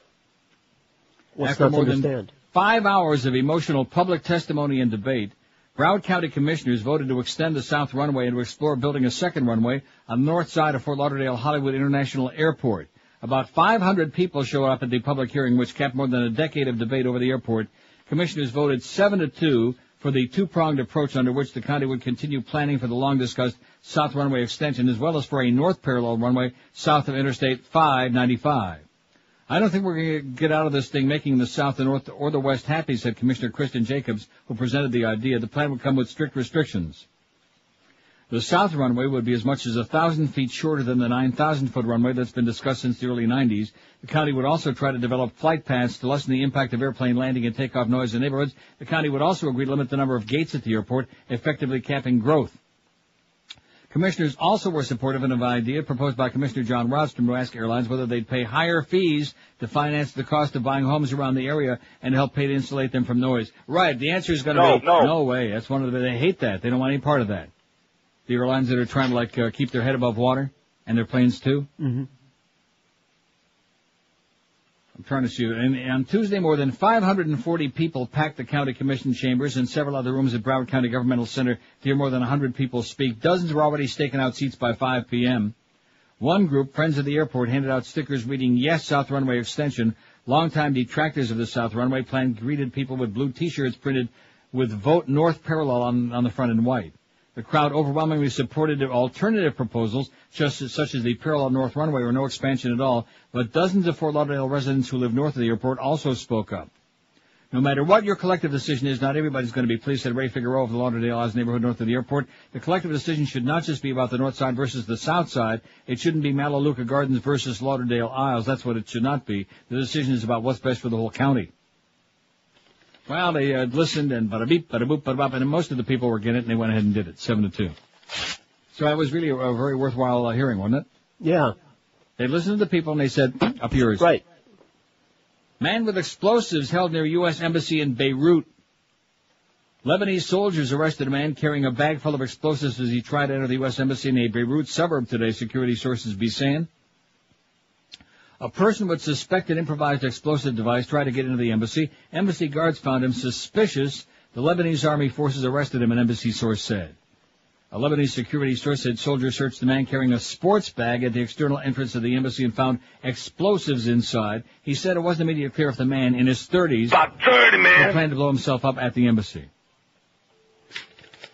Always be cautious of guys carrying a sports bag. I used to do that in college. And you know what was in it? Sports. Oh, beer. Beer. That's a because sport? I had the fake ID. I used to go out and buy everybody's beer. They used to pay me. They used to buy my beer, and I'd go and pick it up because I had a phony ID.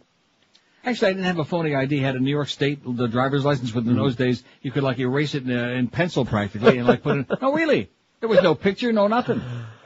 And so I took the ID to the liquor store, and then they used to. It was a one-time deal. And if you could sell them on it, they would give you a little card they'd put in their Rolodex. And once you're in the Rolodex, man, you're in. So that was a pretty good deal. Lots of Meisterbrow, I'll tell you that. Good crap. You ever have Meisterbrow? You know it, man. That's poor man's choice. What other show on WQM do you listen to most other than Neil, speaking of poor man's choice? 423 votes. The Big O? Oh! 7. Eddie K? 7. Mo and Gildy? 14. You believe that? Yeah, I believe it. Joe Rose? 24. Joe and Mark? 39. The Humper? 45. None? 28.3%, 120. Or the Mad Dog? 167. 39.4% say the Mad Dog. All right. Who just gets more popular by the second. Too bad Mo is screwing up his dolphin work. Peggy, a faithful female listener, says, I want to weigh in regarding the pool. I listen to your show faithfully. When I miss a show, I check the archive. Also listen to Joe Rose and Mad Dog every day. All right. Nice going, Peggy. Thank you. God bless you. She listens every day to the little dog and the big dog. You think we're going to get any more money out there at the van today? If it's raining cats and dogs, we sure picked a bad day, you know? A little bit. Well, what are you going to do? Well, whatever we get, we'll get, you know? Right. It's all gravy. We got to get to that 50 grand by Christmas Day, or I'm going to tell you right now, I'm going to be foaming at the mouth. We got a little over 45 grand. Everybody and their brother should be on our website on neilrogers.com, punching away and buying some merchandise. There's great gifts for Hanukkah and Christmas. Right. What are you waiting on, man? Lots Get with of it. Stuff. Even on Mo Howard David had keychains. In fact, it's like Wolfbane and the crucifix. Anybody hears Mo's voice, if you find somebody coming to your home you don't want there, just hear the sound of Mo's voice, they'll run like a son of a bitch. Or some Jehovah's Witnesses. Right. 567-0560, pound 560 on the AT&T and Verizon wireless line. WQAM. Hi. Yes, sir. Neil? Yes, I am. Hi. There was an article in Cigar Monthly. Your close personal friend, Cigar Dave. The article was retired General Tommy Franks. Yeah, we had that on the air about 3 weeks ago, sir. Thank you, from Cigar Aficionado. Remember that story? Yeah. I told you how scary it was. He said that if we have any kind of a weapon of mass destruction attack on the U.S., you can forget about the Constitution, forget about this former. Thank you very much, sir, but we had that on a long time ago. Thank you. Forget about it. I beg your pardon? I said, how you doing? Gay ex-officers say don't ask, don't tell doesn't work. 3 retired military officers, 2 generals, and an admiral have been among the most senior uniformed officers to criticize the don't ask, don't tell policy for homosexuals in the military, disclosed yesterday that they are gay. Oi! The 3, Brigadier General Keith Kerr, no relation to Terry Kerr or, what's the other one? Kerr McGee. Randy. And Brigadier General Virgil Richard, both of the Army, and Rear Admiral Alan Steinman of the Coast Guard. Well, you should know that a Rear Admiral might be. Yeah. Said the policy had been ineffective, undermined the military's core values, truth, honor, dignity, respect, and integrity. They said they'd been forced to lie to their friends, family, and colleagues to serve their country. In doing so, they said they had to evade and deceive others about a natural part of their identity.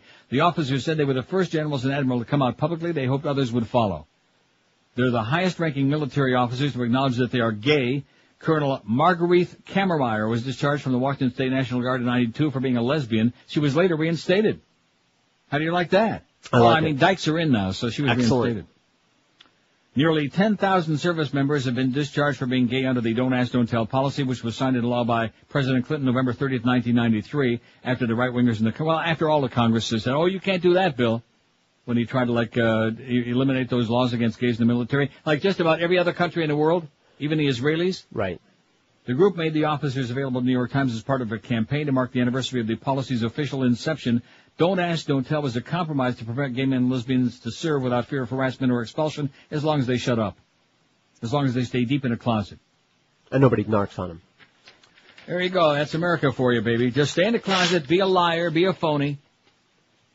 Just like our president, be a phony, our AWOL president. Don't forget to go to neilrogers.com and take a look at Mo Howard Bush. It's a beautiful thing.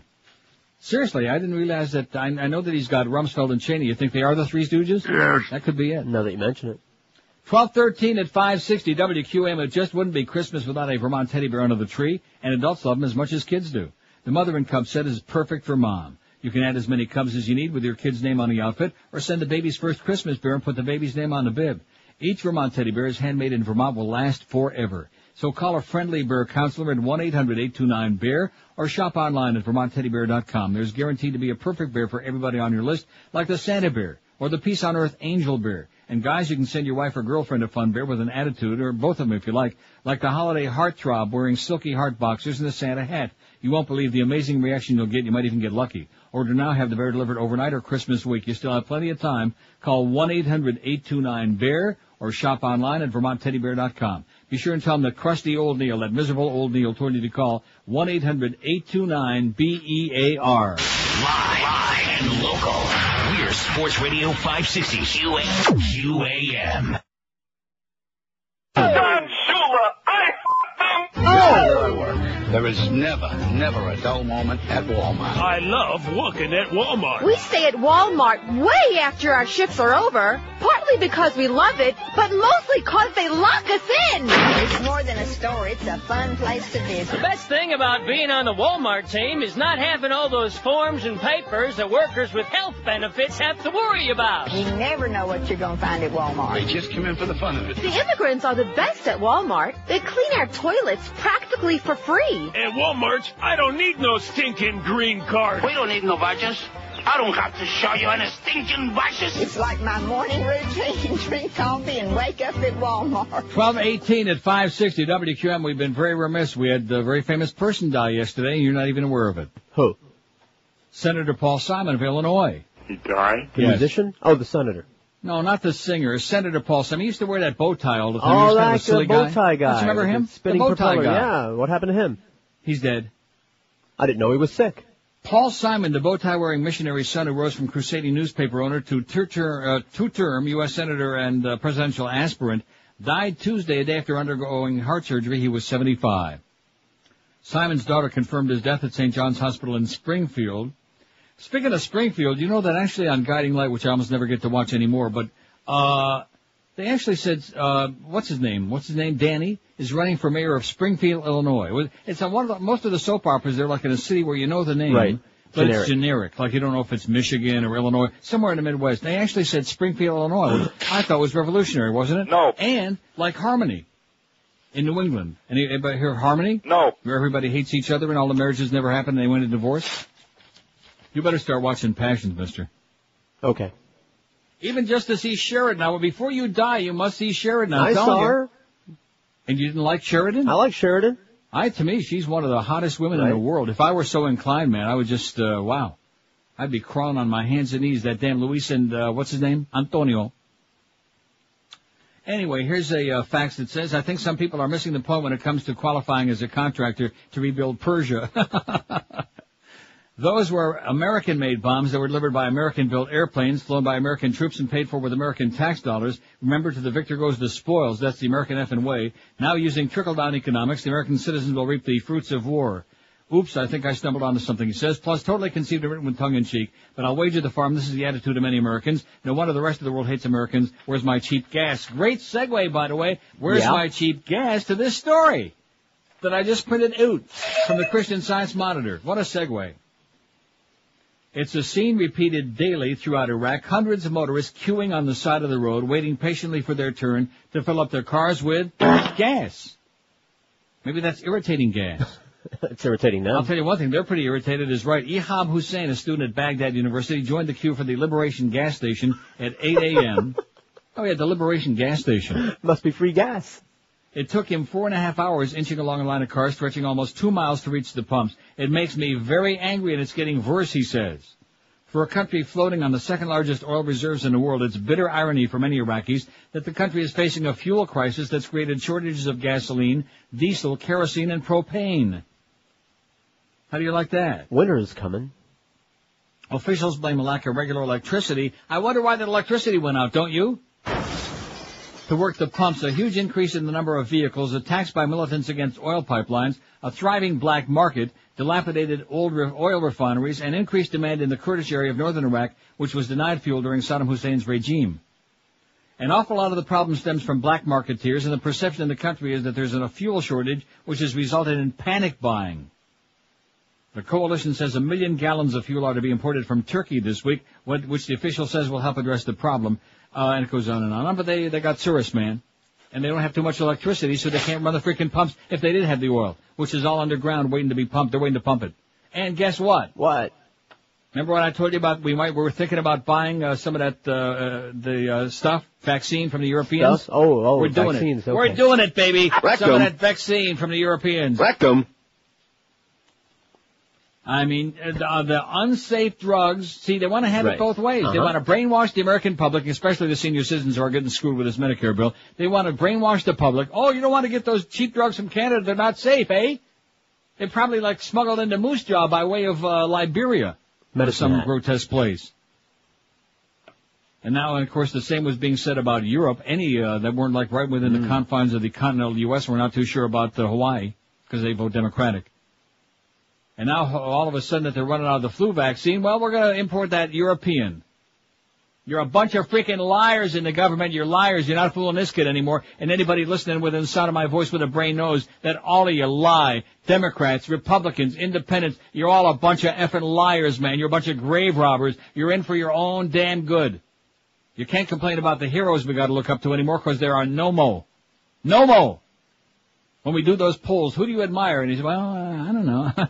Yeah. Right. There were some dead people we once admired, but they're all dead now. Right. Most of them before their time. Christ and Jesus, Chrysler General Motors. Just enough to really frost your ass. Anyway, you're going to like this article. I read some of it to you before the show. Do I have time to read it? I'll make time. 2, 3. The President spoke for the people of the world. It's on our website today by Nicholas von Hoffman in Newsday. He says, whenever President George W. Bush ventures abroad to meet foreign officials, the question is not what he'll get accomplished, but whether or not he'll be murdered. The man cannot set foot outside the United States without a bodyguard of thousands of our men and women. He literally cannot make a public appearance for fear of his life. No other world public figure rivals George W. Bush in low esteem. The man is despised everywhere. He's a universal hate object. You might think that distinction would have been conferred on Bush's friend, the thug ugly Vladimir Putin, whose hands are red from his atrocities in Chechnya, but no, the globally reviled politician is the American president. In his recent visit to England, Bush's host did not even dare invite him to talk to the House of Commons, lest he had been heckled into silence.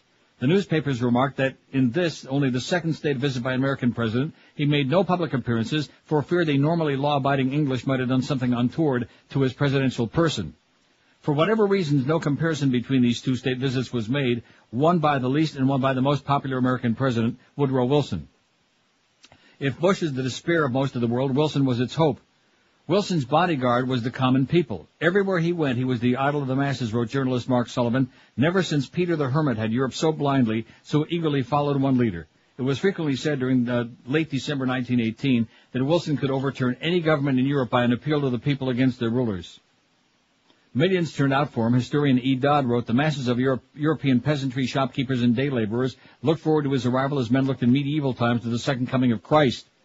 Wilson, as no other president in our history, had the ability to talk to the people of the world in language that expressed their prayers for liberty, independence, and dignity. As popular as Franklin Roosevelt and John Kennedy were with the humble people of the earth, it was nothing compared to Wilson. When President Wilson spoke, he reached the world. When George W. Bush says, as he did in England, we seek the advance of freedom and the peace that freedom brings, nobody believes him.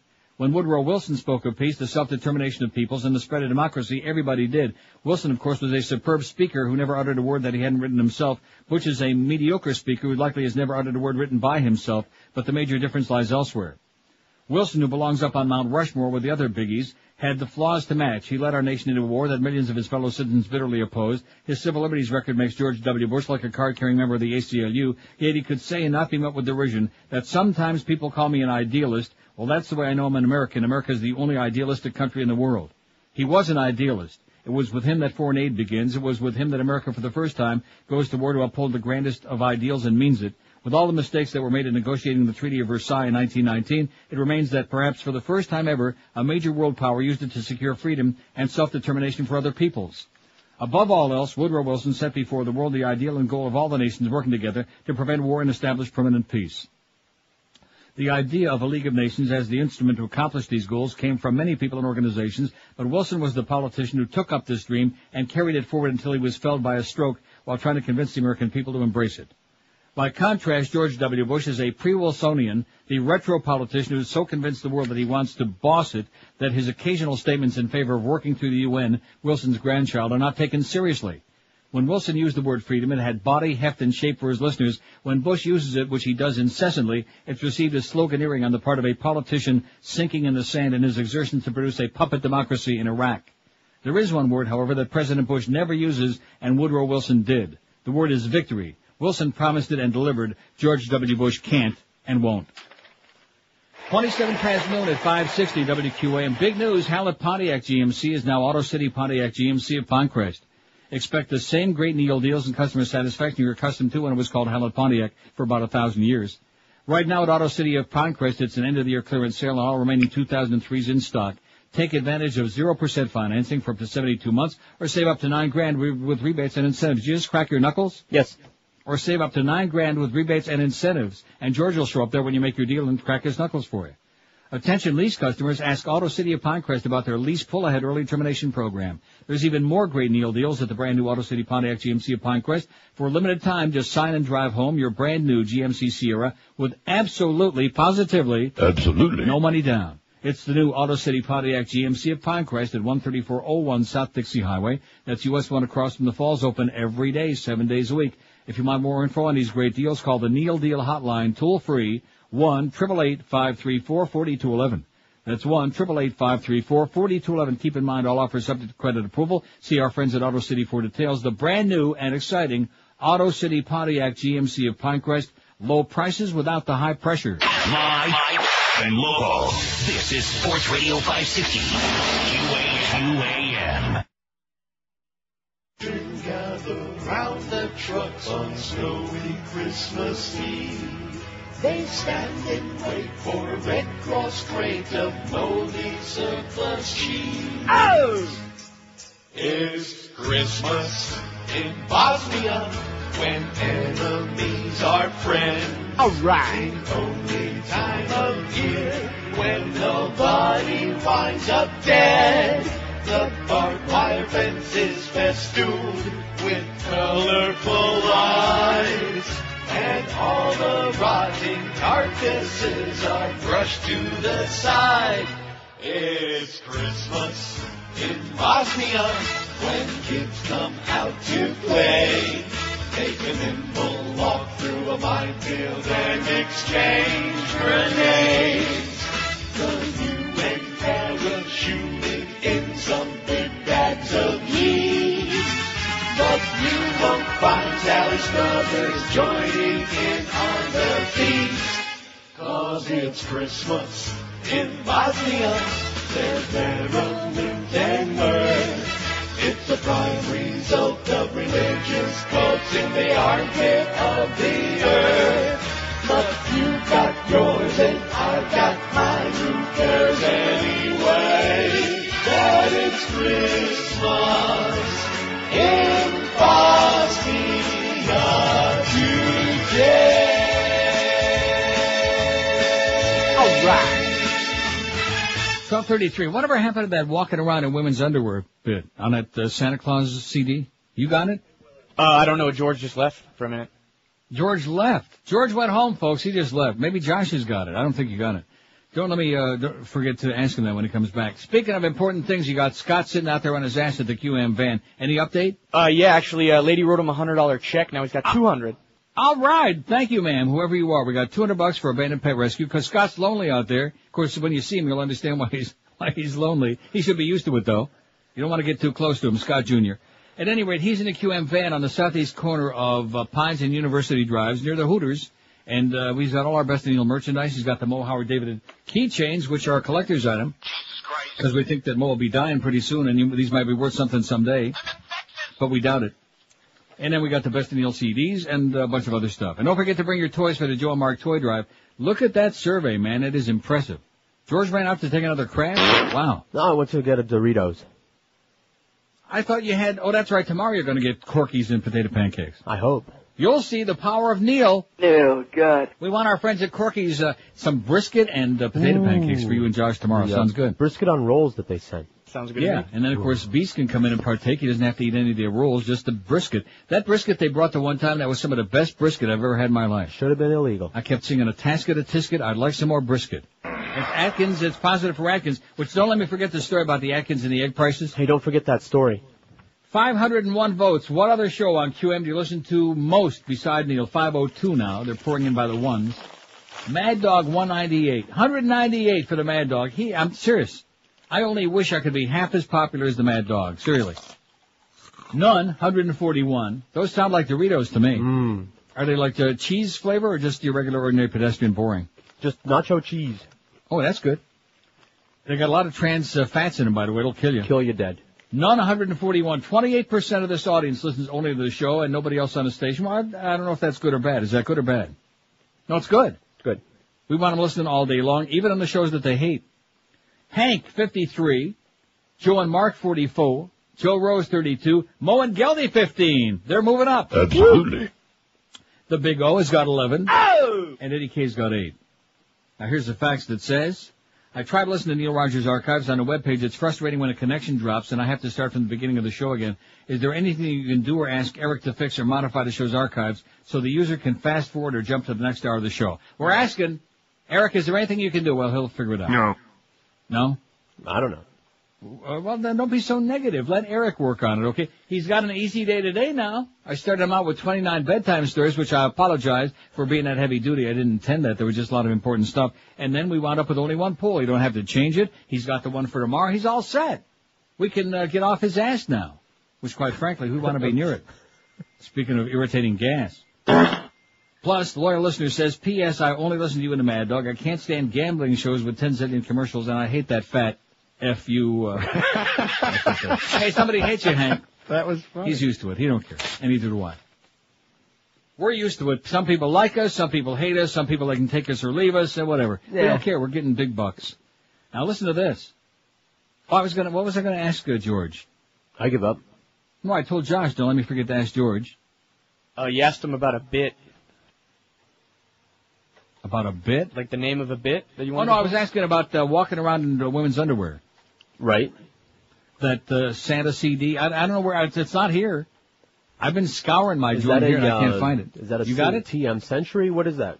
I don't know, but it's around somewhere. It's got a white. I can see it right now. It's got a white cover on the CD, and it's with a Santa. I reorganized all the CDs. I should be able to find it. Well, see if you can get your hands on it, and then maybe don't let me forget tomorrow morning. You can feed it down to me. Okay. Feed it up wherever the hell I am. Feed it up the line. Walking the line. Experts say diets bring record egg prices. See. Low-carb, high-protein diets adopted by millions of people hoping to lose weight have contributed to sharply rising egg prices, industry experts agree. Egg prices have spiked across the nation in recent weeks, reaching 20-year highs. I'll tell you what I do love is a good omelet. Man. Mm-hmm. Cheese. There's a place we go every Sunday morning for a fantastic Sunday brunch, and they make you fresh omelets right there in front of your puss.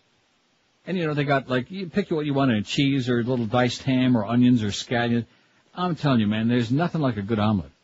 And it's great for Atkins. And in spite of what they tell you about all that cholesterol crap, it's good for you. It really is. Holiday baking and thinning chicken flocks are partly responsible, but protein-conscious dieters, including those on the popular if controversial Atkins diet, have created new demand. Watch your step, Dr. Bob, please. Too late. Proteins have gone through the roof and eggs have gone along for the ride. You know what's happening in America? What's happening in America? And all around the world. No, seriously. People are sick and tired of the Better Homes and Gardens, all these other baloney people full of crap, the American Dietetic Association and the American Diabetic Association. They don't know what the hell they're talking about. If they did, we wouldn't all be ballooning up like gigantic, like somebody stuck a bicycle pump up our ass and just blew us up with a balloon. So there are more and more people desperately trying because they don't believe the establishment anymore, and the reason being that they're right. And I'll tell you who else was right was that damn Dr. Macaulay Culkin Kilmer, whatever his name was. I wish I could remember his real name. That's the first time in my life I ever heard of homocysteine. I heard of a few homos, but homocysteine. And I started taking that folic acid, heavy duty, that special formula, which you can buy at Publix, by the way. It's called the high folic, something like that. You get high when you take it. And it's great. And my homocysteine level dropped from 16 or 17, which is not too good, to 6 or 7, which is great. Homo, that's right. You got it, Humper. Homo. Which is a lot more important than cholesterol. What is the name of that damn book? By Macaulay I'll find it. Kilmer. Kilmer, Macaulay, Kilmer, something. I'll find it. Macaulay Culkin Kilmer, and they all slept with Michael.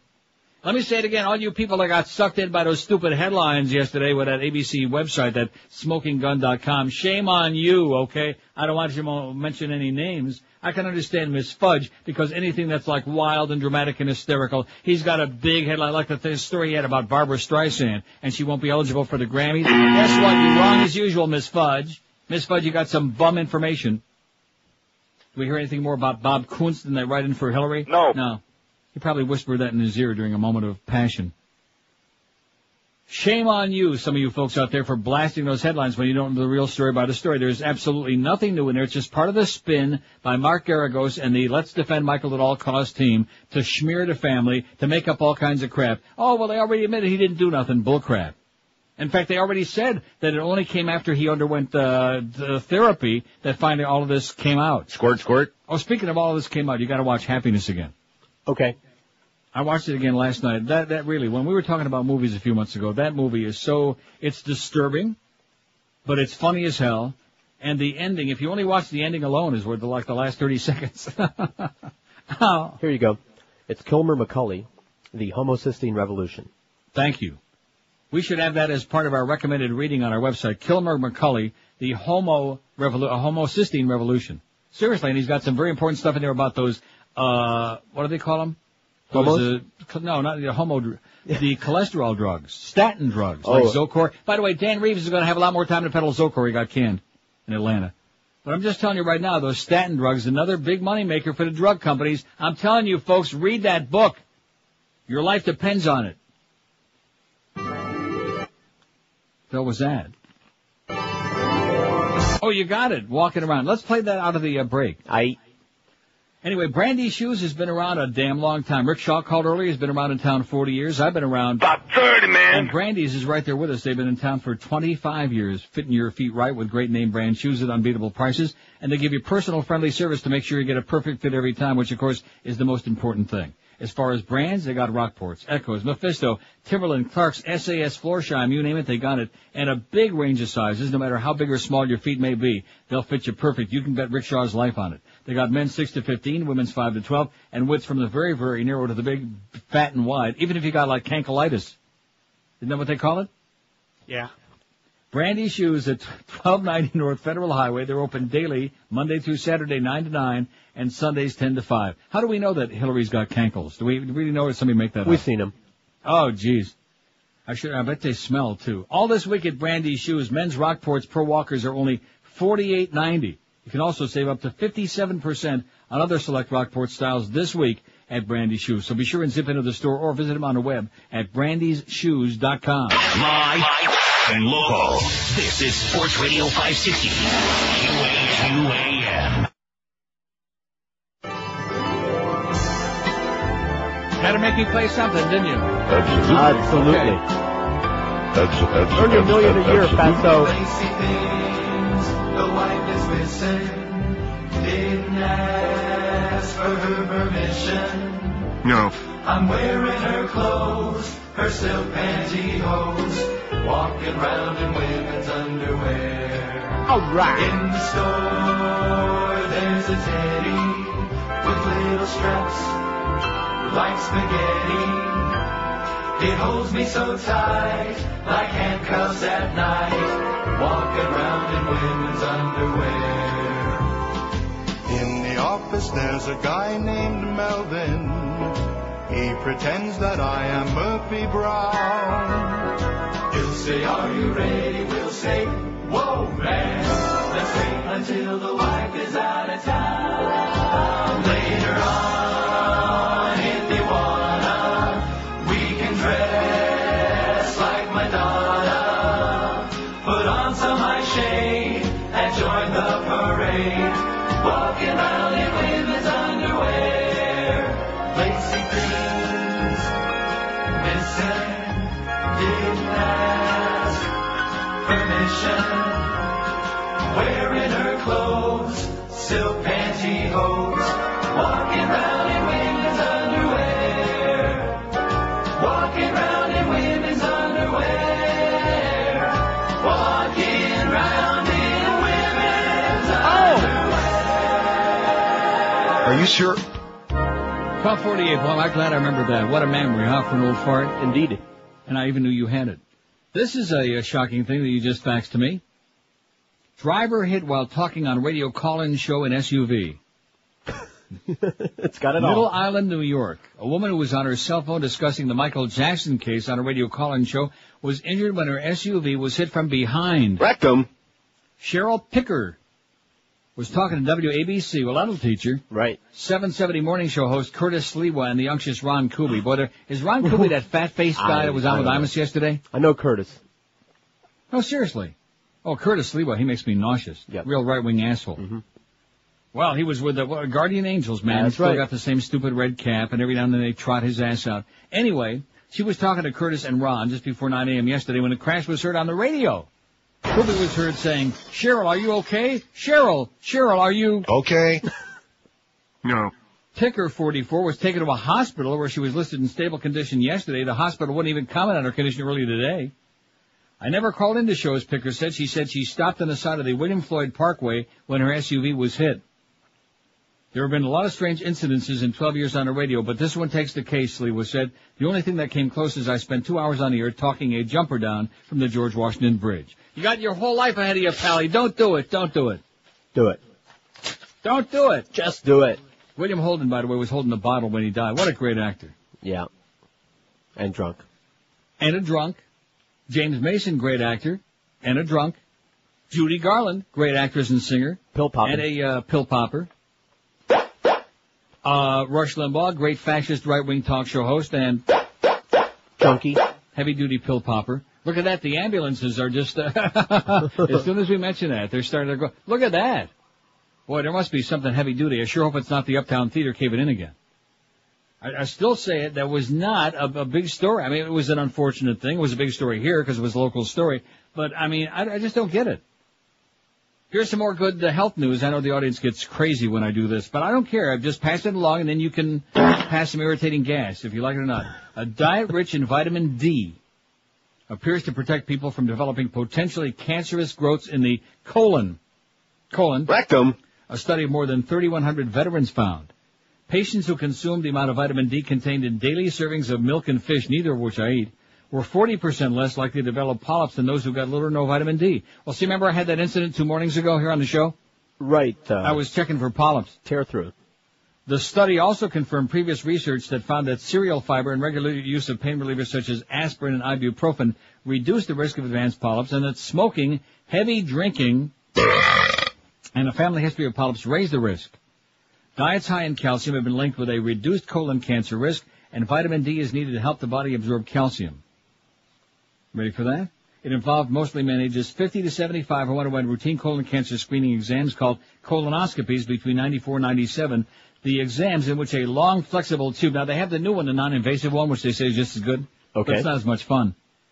The exams in which a long, flexible tube is snaked through the rectum into the entire large intestine can detect and remove abnormal growths. Or you can just have the doctor just kind of like stick his head in there and look around. Yeah. Food sources of vitamin D include some types of fish and fortified milk. For example, a tablespoon of cod liver oil had 1,360 IUs, 3.5 ounces of salmon, 360, and a cup of fortified milk contains 100 IUs. Oh, fat. I'm not going to start drinking milk. I'll tell you, it's one of the worst. See, I think this is another one of those so-called studies just to try to hype the milk people again. Well, you can get your vitamins elsewhere. Right. Get your vitamins, baby. Don't be drinking milk. It'll kill you. So I guess I got to ask Mom. Is there any other animal on the face of the earth that drinks another animal's milk? No. Not if they can help it. GOP, they're all heart, baby. The conservative, compassionate conservatives does not extend jobless benefits. Citing the improving economy, Republicans decided this week against extending federal unemployment benefits before Congress leaves for the year. Democrats said it would mean a joyless Christmas for tens of thousands of jobless Americans, and the president said, all right. It's almost inconceivable to me that Republican leaders are poised to play the Grinch again, said House Democratic leader Nancy Pelosi of California. Democrats raised the benefits issue Monday in a vain effort to block a vote on that $373 billion spending bill for the budget year, but, of course, Republicans outnumber them. House Republican Whip Roy Blunt, Republican of Missouri, said extending the benefits was unjustified when unemployment is going down in the country. It's a question of whether we continue to be an extraordinary unemployment environment, and we are not. Right, we're all the way down from 6.1 to just 5.9% unemployment, right? Representative Jennifer Dunn, Republican of Washington, said her state has been hit hard by job losses in the aviation industry, has led a small group of Republicans in seeking continuation of federal benefits, but she said that overall the good news has stalled at our efforts. The numbers look so good. Right. Especially for those people out of work, and they look really good. Here's something that don't look so good. Boy, I tell you, I timed this out so good today, I can't believe it. Yeah, I might even have time to sneak in a really good call. WQAM. Hey, Neil? Yes, sir. Hey, I couldn't hear you share the last hour or so, but I wanted to at least give a call about the politician scum in Cooper City that are selling out Cooper City Police Department to BSO. Yeah. They're doing it behind closed doors, and apparently it's been in the works for about 2 months, but it never came up at any of the council meetings. And apparently it has been going on, but they kept saying, oh, there's no works in progress. What's been going on? That they're going to sell out the Cooper City Police Department to the BSO. BSO is going to take it over. The BSO? Yeah. And once it's gone, we'll never get it back because, the startup cost of a police department. But I'll tell you one thing: you folks don't want to be messing with the BS. That's the worst thing you need. We'd have no more control over it. And they're doing this behind closed doors, and there's no recourse because 3 or 4 of them are because of term limits. They'll be done next year, and the city manager is not an elected official. Mm-hmm. So I just wanted to shout out to these scum that thanks a lot for screwing us over without letting us even have a word in it. And as Marco Polo once said, "Zine America." See, Kyle. Good luck to you, Pally. Thanks for letting me vent. Okay. Take care. There's a guy who was venting. Good call. See, I told you. We got a few people out there care about more than just getting laid and where the next joint's going to come from. About 30. Yeah. 30 joints? I wish. Ex-Ronette devastated over Spectre case. I knew we'd get back to Phil Spector sooner or later. That's why I played Let It Be before. Let It Be naked. That's what I always say. Not always, but often I think that. Let It Be naked. Sometimes it is. Ronnie Spector Greenfield who with her sister and cousin made up the 1960s. I can't find. Maybe you must have it there. Be My Baby by the Ronettes. I just can't find it. I can't find it anywhere in here. I saw in, was it Sam's or one of the stores? I saw a Ronette. It had all obscure stuff, like what year more or less? Because I sorted everything by year. Early 60s. Well, I can tell you exactly what year. Oh, please. I'll tell you right now, I got my big top 40 book, the Ronettes. See how easy this is when you got the books, baby. When you got the books, the Ronettes. 9/14/63. 1963. Be My Baby by the Ronettes. I mean, you got the Crystals, and then what's the name of it? Then He Kissed Me? No, that's the Everly Brothers. They were saying Then He Kissed Me. Was that the name of the song? I don't know. Or Till He Kissed Me, something like that by and then they had another one, Walking in the Rain or something. I don't know. I get all confused. The Crystals. But the Ronettes was the biggest group that Phil Spector was famous for. And anyway, they're pissed off. I've never seen him violent like that with a gun or anything, Greenfield said Monday outside the state Supreme Court in Manhattan, where she and other Ronettes sued Spector for money. They claim he owes them from their years of recording for his label. I feel really bad, she said. I didn't think he'd do anything like this. Yeah, maybe if you wouldn't have sued him and got him all depressed, he wouldn't go off and kill that bitch. How do you like that, honey? Huh? Let's blame that bitch for it. Ronnie Spector, Greenfield, my ass. Oi! God. Anyway, it's 12:56. We got our big 1 to 2 hour coming up. I feel like we almost accomplished something here today. While you were out taking a dump or whatever you were doing. Doritos. Getting your Doritos in the toilet. Vending machine. It was eating my money. A nice lady came by the van out there and donated $100, so we got $200. By the way, another nice lady wrote a $120 check. We have $345 now. All right. You see, the ladies are the nice people. The guys are a bunch of bastards, but the ladies are, no, because ladies care about dogs and cats. I mean, most of you guys had a dog growing up. Josh, you got a dog? Yeah. See? Everybody had a dog, and they love their dog, but guys are they're afraid, it makes them, too emotional and sensitive. What the hell's wrong with helping abandoned pet rescue, you assholes? Till I Kissed You was the Everly Brothers. Till I Kissed You, but Then He Kissed Me was the, Crystals. Right? Well, when I come across it, I'll confirm it. Well, just look up, what do you mean by that? I'm just looking on the back of all these CDs looking for, the Ronettes. Well, wait, how about if I look up the Crystals? You could. That's with a Y, I do believe. How's Crystal doing, by the way? Oh, she's fine. Still pissed off? Just a joke, not. Crystal. I am. I'm still pissed off. About that unwanted kid. Yeah. Let's see, they did the Do Ron Ron before, what's his name stole it? Sean Cassidy. Remember that? The Do Ron Ron? 63, that was the year. He's a rebel, 62. Then He Kissed Me, 1963. See, Then He Kissed Me, huh? How do you like that for a memory for a fat old piece of crap fag? Well, we have everything in here, the Shirelles, the Margalettes, everything, not the Ronettes yet. I know. Well, we're going to have to do something about that. Steal it. 12:58 at 560 QM. Welcome to E&F Tire and Auto Repair to the world-flaming Neil Rogers Show. E.F. Tire and Auto Repair, you'll find them at 5083 North Federal Highway, just a mile and a half north of Sample Road in prestigious Pompano Beach. At E.F. Tire and Auto Repair, experience the difference that experience makes. All EF mechanics are ASE certified technicians. They know their stuff. In other words, they're current with latest technology, and most have been with the EF team for almost 20 long, amazing years. The EF team has got combined over 200 years of experience, so in other words, they know their stuff. No job is too big or too small at EF, from a blown fuse to a blown engine, from a 73 Toyota to an 04 Bentley. EF Tire and Auto Repair, they do it all. All jobs are meticulously double-checked for accuracy by the shop foreman, and every single car is cleaned upon completion of the work. EF honors most extended warranties and offers you while-you-wait service on most repairs as well. EF Tire and Auto Repair, 5083 North Federal Highway in Pompano Beach. Call 954-426-9926. That's 954-426-9926. And when you do talk to them, be sure and ask about their 90-day same-as-cash, no-interest credit card. EF Tire and Auto Repair, nationally recognized as one of the most successful automotive repair facilities in the entire U.S. of A. At EF, their motto is, nobody cares more and nobody will work harder to earn your business. Live and local. This is 560. The radio's all yours now. QAM. It's the 1 to 2 hour.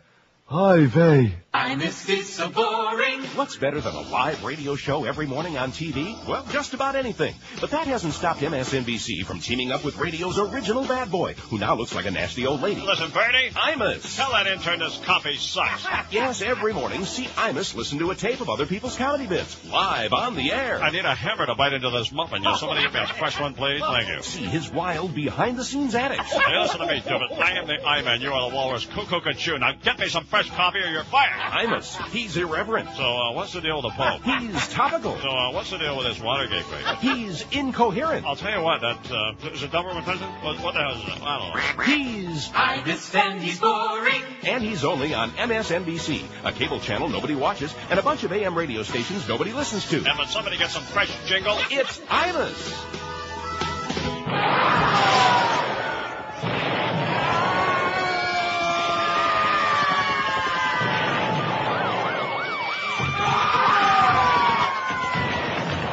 It's Intifada time, make bombs in Palestine, all Israel will be mine. It's Intifada time, it's Intifada time, make bombs in Palestine, all Israel will be mine. It's Intifada time. Hello children, welcome to Yasser's Terrorist Kindergarten. Do you know what time it is? It's Intifada time, teacher. That's right. And what do we want to be? We want to be martyrs. And how do we do this? We wear bombs and kill Israelis. And who are our heroes? Osama bin Laden, Yasser Arafat, Adolf Hitler. And how will we fund our activities? With money from Saddam Hussein, Saudi Arabia, New Jeroboam to blackmail America. Children, do we want peace with the Israelis? No, we want to kill them and drag them into the sea. Very good, children. Now strap on your bombs. Time, make bombs in Palestine, all Israel will be mine. It's Intifada time, it's Intifada time, make bombs in Palestine, all Israel will be mine. It's Intifada time, it's Intifada time, make bombs in Palestine, all Israel will be mine. It's Intifada time, it's Intifada time, make bombs in Palestine, all Israel will be mine. Martha Stewart's our guest. Good to see you. Let's get right to the things that been the most talked about of recent date, and that's crisis. You have had a financial problem. You know, Larry, I'm not making so much money these days. We are told that you're part of the financial problem. Oh, definitely, yes. And I think Explain that.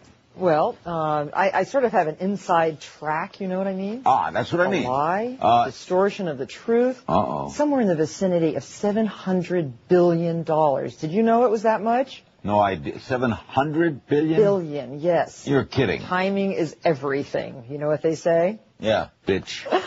Shame on you. Martha Stewart, fraud. That's true. She's falling apart. Bankruptcy, actually. On this edition of Larry King Live, don't go away.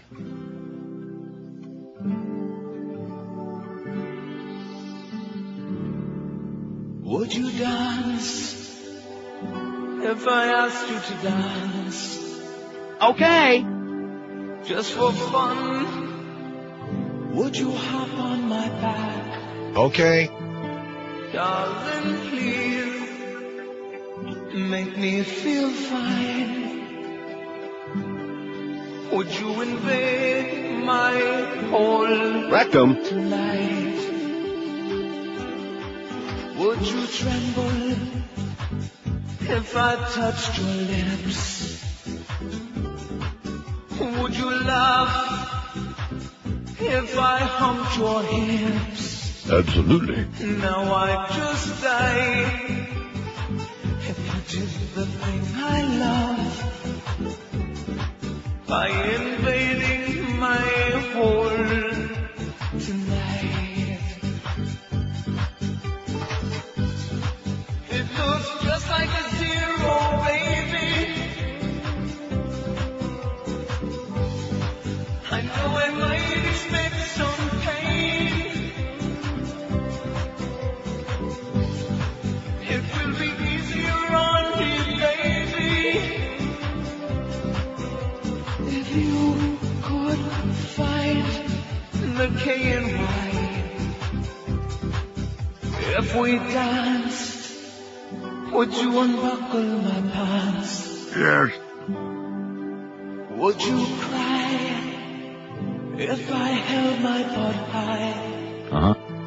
Oh, darling, please, make me feel fine. And just invade my hole tonight. All right. Oh, please invade my hole. Okay. Tonight. Saturday morning, join Bullwinkle J. Moose and his bully buddy, Saddam Hussein, for the madcap misadventures of Iraqi and Bullwinkle. Eeny, meeny, chilly, beany. The United Nations is about to speak. Who cares? Give me that crystal ball. Reckon he got up on the wrong side of the bunker. Perhaps a poem will help. Saddam, you're one whacked out dude. And just like your oil, you're smelly and crude. Ha! Hey, Moose, did you see your squirrel friend? Oh, you mean Rocky? Sure, he's over there. And over there, and over there. Oh my, Rocky! What do you know about this, Saddam? Don't ask me. Ask my auntie. Auntie? Auntie who? Auntie Aircraft. Oh no! Join us next time for Oil's Well That Ends Well or Kiss Your Gas Goodbye. Hey, Moose, what's weather forecast for today? Balmy. Iraqi and Bullwinkle, Saturday morning on Nickelodeon. Oh, I wonder, oomba-doo-doo, why we dropped the bomb of love. Poor little Olive, his legs are now a stump. Let's thank the boy for making gas cheaper at the pump. Oh, I wonder, oomba-doo-doo, why we dropped the bomb of love. First you brainwash the public to love Bush like a god. Then you hijack the U.S. for all your corporate buddies to get anything you want. You conquer them and tell them, give democracy a chance. Then you pillage and you plunder for oil, water, and natural gas. Oh, I wonder, oomba-doo-doo, why we dropped the bomb of love. What a few dead babies, they didn't suffer long. We sure showed them a thing or two, my country right or wrong. Oh, I wonder, oomba-doo-doo, why we dropped the bomb of love. I wonder why we dropped the bomb of love.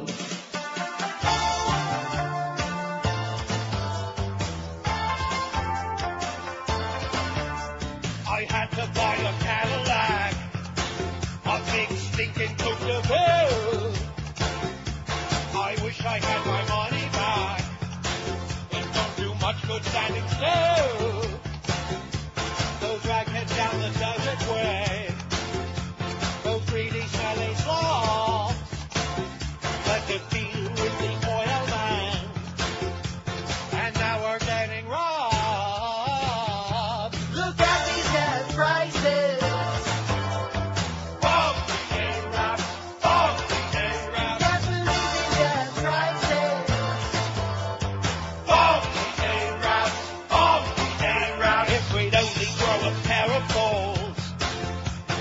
Stop the strap today. Fire up the jet fighters and blow those towel heads away. Look at these gas prices. Bomb the Arabs, bomb the Arabs. Gas prices. Bomb the Arabs, bomb the Arabs. Look at these gas prices. Psychiatrists say that Lee Boyd Malvo was unable to distinguish from right and wrong. They're playing the insanity card. Yeah. And the defense attorneys say, oh, he was insane. He don't know right from wrong. Anybody buying it? No. Fry his ass. Don't matter. 603 votes. What other show on QM do you listen to most other than Neil? Mad Dog, 235. He wins hands down your pants. All right. Nobody even can touch the old Mad Dog. None. 165, 27.3%. Hank, the old humper's got 70. Joe and Mark, 60. Joe Rose, 37. Mo and Geldy are kind of like stuck on 15. The big got a dozen. He's right on Mo and Geldy's ass. Wouldn't that be embarrassing if he edged them out? That would be bad. And Eddie K's got 9. 9 compulsive gamblers out there. Great guy, Eddie K. But that show. And also, don't forget, Howard Dean's going to be in Miami this Saturday. The fundraiser will cost $50 and you can go to, for more details, Dean for America /Blues, and click on Kathy Linkus, Linkous. There you go, Kathy. And then you can be invited by Kathy, and you can attend, and et cetera, and so on. Get all the information on Dean for America /Blues. And cough up some cash for the next president of the USA. All right. Sounds good, doesn't it? All right. President Dean. Sure. He ain't no Jimmy Dean. He ain't no John Dean of Watergate fame, but he's old Howard Dean. We like the name Howard Dean. Absolutely. A lot. 113 rhymes with Dean at 560 WQM. When you get your next mortgage, imagine all of these things. Imagine that you walk in the door of the place and there's Todd Dreck's body laying prone on the floor right in front of the desk with blood pouring from every pore of the body. And imagine this. Imagine paying 0 closing costs, 0 application fee, 0 credit bureau fee, 0 discounted points. It's the last mortgage you'll ever need. It's the revolutionary only one mortgage from Financial Group. Now with an interest rate an amazingly low but honest to goodness 1.95%. That's right. You pay only $200. If you have a $200,000 loan, your payments are only $738 a month. Once you refinance, you'll get you a new home mortgage from Financial Group. You never pay closing costs again. So if you'd like to get more information about it, and you really should, call them today at 1-800-940-LEND. Grab yourself some real financing power with a low-rate mortgage. You can move to your next property with no further cost or expense. The only one mortgage from Financial Group. For details, you know what to do. Pick up that thing, stick your finger in it, and call 1-800-940-LEND. It's a whole new and exciting way to buy. There's 0 underwriting fee, 0 doc fees, 0 prepayment penalty, and 0 closing costs even when you move to another property. So get yourself fantastic financing at just 1.95% and never ever pay closing costs again. Call Financial Group today. That's 1-800-940-LEND. Be sure and tell them that Todd Dreck told you to call. They're an equal housing lender. Restrictions apply. Rates subject to change monthly. 5.19 APR. We're Sports Radio 560 QAM. David's a bitch.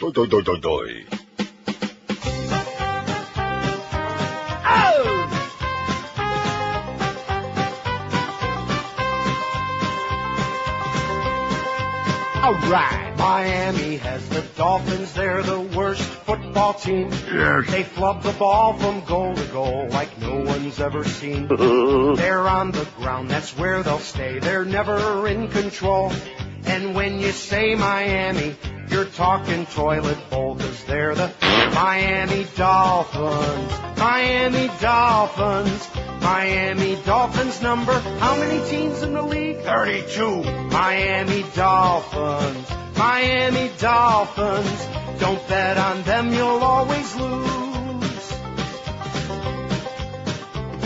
They don't know how to tackle.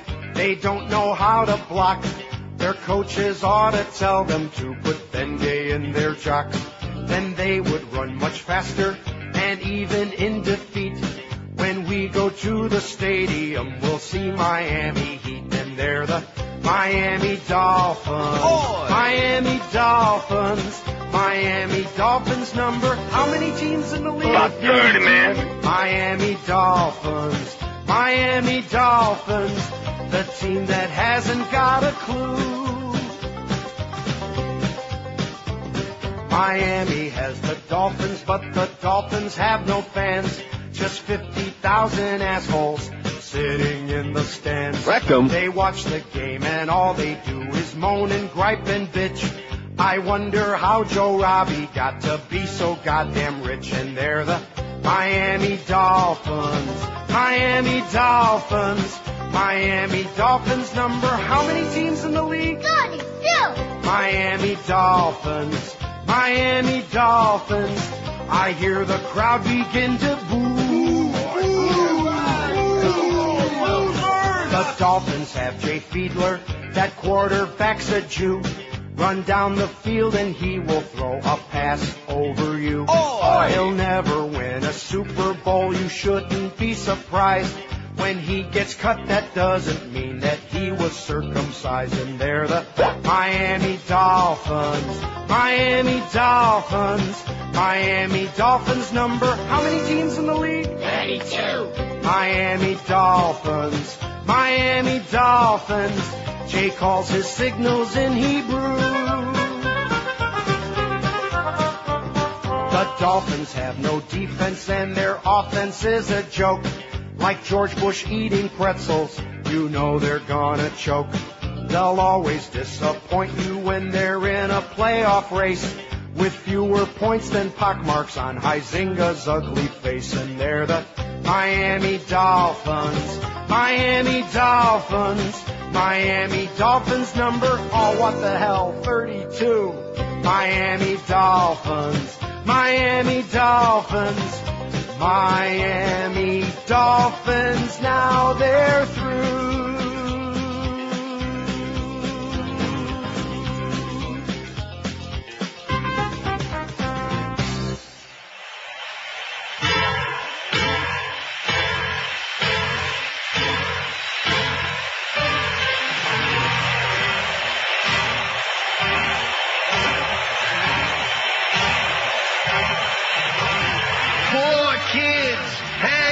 Together, alien probes in their ass, TV don't get better.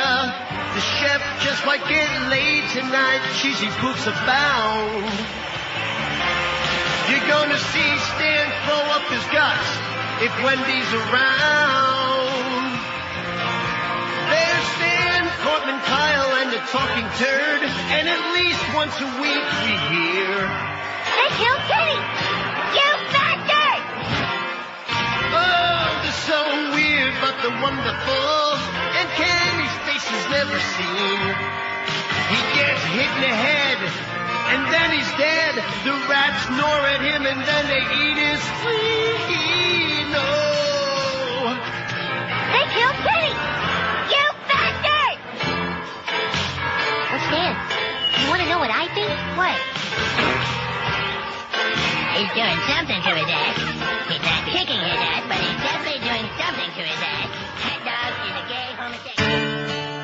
Hi, okay, welcome back. This is Kathy Lee Gifford here on the radio answering your questions and helping you with your marital problems. Let's go to the phones. Hi, Kathy. I have a question about my husband. Your husband is a piece of a piece of that cheating bastard. Okay, next call. Hi, Kathy. Hi. Yeah, I wanted to ask you about what you said about Bill Cosby. Bill Cosby is a piece of lust child. Woo, woo, lust child alert. He's a piece of Okay, one more phone caller before we take a break here. Hello, this is Kathy Lee. Hi, yeah, Kathy. I'm calling about that earlier call when you called that guy's mailman a piece of Caller, are you married? Well, yes, I am. You're a piece of a piece of you cheating bastard! Okay, now we have to take a break for our sponsors, and they're a piece of Why won't this machine start? It's a piece of Kathy, no, don't! Kathy, you just knocked us off the air. They're all right-wing Nazi Republican motherfuckers. Oh! Sanctimonious phonies who would turn in their own mothers. I'll bet you're gonna save that when a gun's at your back as they make you board that train. Right-wing Nazi Republican motherfuckers. Well, it just ain't enough. Just have rush, filling the airwaves with hatred. The radio is permeated with the likes of Dr. Laura, Bill Hendry, and Michael Reagan. Are you sure? They call it Clear Channel 'cause they're clearly out to make the message clear. The right-wing Nazi Republican motherfuckers. They're all right-wing Nazi Republican motherfuckers. For all the table-talking idiots who couldn't get any dumber. That are married to whatever they are told to believe and worship George as their king. Right-wing Nazi Republican motherfuckers. Well, the Democrats who crap their pants like a child at a scary movie have Terry McAuliffe who should go home and shut up 'cause he don't have a clue what he's doing. The Democrats have a death wish when it comes to deciding who they will run, and you can color them done if they run Joe Lieberman. Right-wing Nazi Republican motherfuckers. They're all right-wing Nazi Republican motherfuckers who get indignant if it isn't them that's getting a juicy Hummer. Just remember what I said when a gun's in your back if they make you board that train. Right-wing Nazi Republican motherfuckers. They're all right-wing Nazi Republican motherfuckers. 126 at 560 WQM. Happy Wednesday to you. We got 629 people checked in on the pool. What other show on QM do you listen to most beside Neil? The Mad Dog, 245. It is shocking. It's amazing. None, 175, about 28%. Hank, 74. Joe and Mark, 60. Joe Rose, 37. Mo and Geldy are like stuck on 15. I think that's it. Isn't that their whole audience? 15. Right. And the Big is up to 13. And boy, if he passes them, that's going to be really humiliating. He's going to do it. You think so? Mm-hmm. Eddie K's got 10. Bet on it? Yeah. Anyway, Delights of West Boca is a place you can bet on the fact that whatever you want when it comes to low carb and the delicious sugar-free stuff, they got it. All the people out there who are just jumping on those low-carb bandwagons, there are millions all across the world now. This is a store you'll love because everything in the store is just for you. They've got over 1,000 low-carb items right there in the store. They got breads and bagels, cheesecakes, brownies, muffins, pasta and sauces, chocolates, chips and dips, soups, ketchups, that world-famous Carbolite ice cream, and more new stuff coming in every day, like the Blitz-stoked mints in 3 flavors. Champion Light drinks in 5 delicious flavors. They're back. The Carb Slim Bites make a great snack, and they won't make you, like, waste half the day on the pot either. Slim Carb Fudgies, fudge brownies, or chocolate raspberry cookies for all you brownie hounds. La Tortilla, great for making low-carb wraps, original garlic or green onion. They are outstanding. And they got your individual-sized cheesecakes in 4 flavors, walnut brownies by Control Carb, and lots more. And one of the great things about it at Delights is you don't have to buy a damn thing until you find out if you like it or not. You can try anything in the store before you buy it. They have Ollie Atkins products, Ollie Atkins products on sale today, next week, and every other day of the year, 7 days a week. Delights is open every day from 10 to 10. You'll find them on the northeast corner of Glades and 441, right next to Boston Market. You can call them toll-free, 1-877-LOW-CARB, LOWCARB, 1-877-LOW-CARB, or look them up on the web at lowcarb.com. Delights of West Boca, it's your official Atkins retail center. Live and local. This is Sports Radio 560, QAM. Greg hates you. A soap opera like nothing you've seen before. Excuse me, esteemed father. What is it, my child? I have something I must tell you. What is it, my daughter? Oh, father, I am afraid to tell you. Afraid to tell me, your own father? I fear I will bring shame upon our family. Nonsense. I am your father. I love you very much. You must tell me what is wrong. You promise you will still love me? Of course, my sweet child. A father's love is not erased by a simple misdeed. Very well. I am pregnant. Oh, I see. Do you still love me, father? Of course I do. But since you're pregnant and not married... Yes, father? I'm afraid I must drag you down to the town square and, with the help of my friends and neighbors, stone you to death. Yes, my daughter, it is written that this is the punishment for what you have done. Could you check again, father? That I should only be grounded. No, grounding does not work. I must have you stoned. It's the first soap opera that focuses on a fundamentalist Middle Eastern family. May I speak with you, my esteemed husband? What is it, my wife? Oh, I have something to tell you. I am listening. I am having an affair. Oh, I see. Where are you going? Oh, out to the backyard to collect some stones. Oh, do you mean... Yes, I must drag you to the town square, where you will, of course, be stoned to death. You'll be mesmerized as you follow the lives of the Mahmed family and how they deal with the many problems that plague them. Oh, may I speak with you, my esteemed father? Yes, my son. Oh, father, last night I used illegal drugs. Well, what do you know? You are one lucky boy. Oh, why is that, father? You are going to get stoned 2 nights in a row. You won't want to miss The Guiding Shiite. The Guiding Shiite is shot on location in Baghdad, Iraq.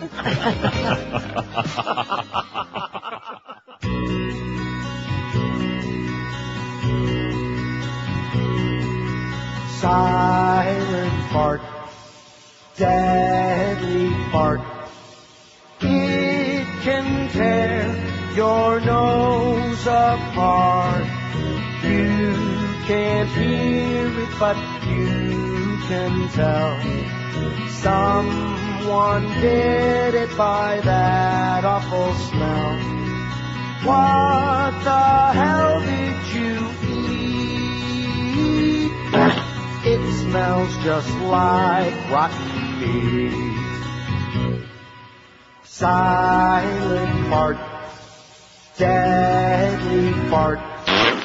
I cut one at Kmart. I watched a woman's head swivel around. She was wearing a terrible frown. I walked right out of that place with a big smile on my face. Silent fart, deadly fart. Doing it is quite an art. Let one go, but don't look back at the victims of your gas attack. If you're in church when you do, you'll have to stay in your pew.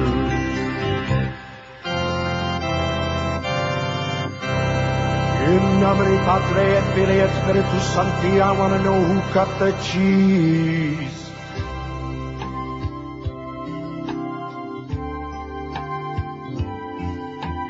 I'm dreaming of a white neighbor.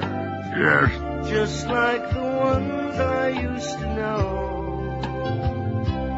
Where the lawns were trimmed and cars had rims. It seems so very long ago. I'm dreaming of a white neighbor with every for sale sign I write. May your days be merry and bright.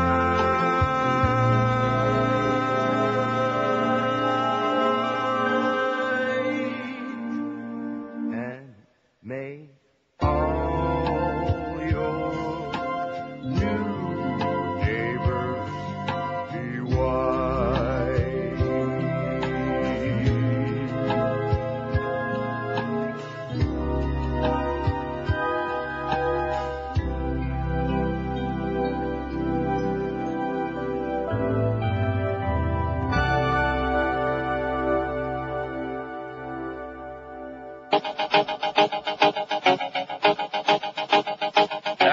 Al Gore, as you have never heard or seen him before. 4 years ago, you gave me your nomination to be vice president. This is some crowd. I've been watching you doing that Macarena on television.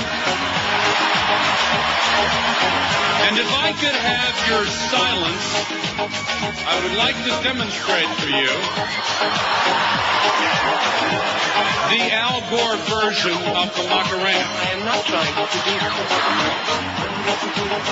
Macarena. Macarena. Macarena. Macarena. Would you like to see it again? Tengo mucha compasión. Tengo mucha emoción. Tengo mucha pasión y un gran corazón. When your alarm goes off in the morning, Macarena. When one of your children reaches for cereal and fruit, Macarena. Macarena. Macarena. Macarena. Macarena. By the way, incoming Canadian Prime Minister Paul Martin says to George W., Bafangula, baby. See? Got Canadian troops in Afghanistan. They've been there right from the get-go in charge of the peacekeeping and putting the place back together again efforts and dying over there for the peace. But hey, we don't, either no such thing as going like 80% or 90% of the way. You're either with us or against us. Got it? Got it. 656 votes. I'm keeping my eye on this one because it looks like we got a battle between the Big and Mo for way down on the list. So it's appropriate that they'll be doing the show together. When is that going to be? Oh, I don't know. Oh, you mean when Geldy goes with Joe? That's right. It's going to be Mo and the Big, and then Joe and Geldy. That's what I'm hearing. Mo and the Big O from 5 to 5:30. One other show on QM to listen to most other than Neil, Mad Dog 255. He is way down the road. He's all by himself. None 180, 27.5%. Hank 78, Joe and Mark 64, Joe Rose 37, Mo and Geldy 16, and the big 15. Right on that old pimply ass. And Eddie K's got 11. Shelley Bloom's Fashion Clothiers have been doing you guys right for a long time in town for 40 years. In fact, about as long as Ricky Tickey's been in town. From the same great location, 2650 Northwest 5th Avenue in the Miami Fashion District. At Shelley Bloom's, you'll find fine men's clothing. You got your suits and sport coats, slacks, dress and sport shirts, ties, and one of the biggest selection of beautiful designer shoes anywhere in town. Shelley's got Italian slack Super 120s in 15 colors for only $60. Giorgio Armani suits that sell from $1,395 to $1,595. You pay only about half price, $795 at Shelley Bloom's Fashion Clothiers. Shelley even offers a fantastic selection of Italian suits starting at just $225 each. Service, selection, and price are the three ingredients that have kept Shelley going strong for over 40 years in that same location, and Shelley promises you that's never going to change. The selection is unbeatable. Alterations are always free, and with thousands of suits in stock up to size 70, you can be damn sure you can bet Greg Reed's life on it that you'll find what you need. So stop overspending at those expensive, overpriced malls and make the trip to Shelley Bloom's in the heart of the Fashion District. They're open Monday through Saturday, 9:30 a.m. till 6 p.m. If you want to compare price, just give Shelley a call, 305-573-5890. That's 305-573-5890. Shelley Bloom's Fashion Clothiers, no matter where you're hanging it out. It's well worth the trip from anywhere. Live and local. We're Sports Radio 560 QAM. Love your show, Neil. Love you. Love you. You wanted more, and you got it. The Mad Dog is back, singing more duets on Mandage Sings, Volume 2. Yes! Yes! Yes! Yes! Yes! Yes! Yes! Yes! Yes! Yes! Yes! Yes! Yes! Old number 88 is back, pairing off with the greats, singing more big hits with even more big stars. The Mad Dog does them all. Baby, everything is all right.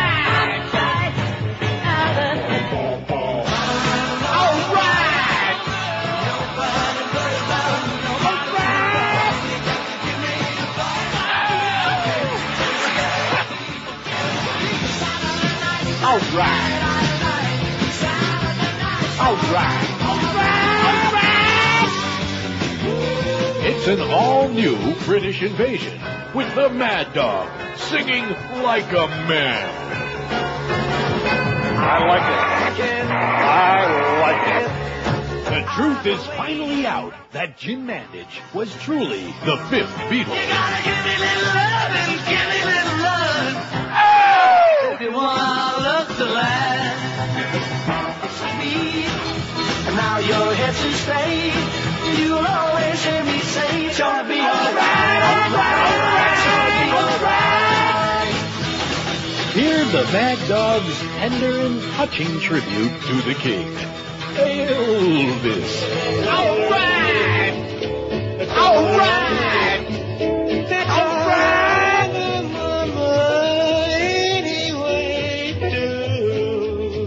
The Mad Dog was just a little ambivalent when we asked him if he wanted to do it again. Nah, I don't think so. So we had Luca Brasi pay him a little visit and tell him either his brains or his signature would wind up on the contract. That son of a bitch was cute.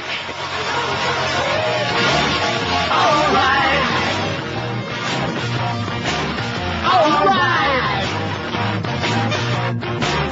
alright. And it sings.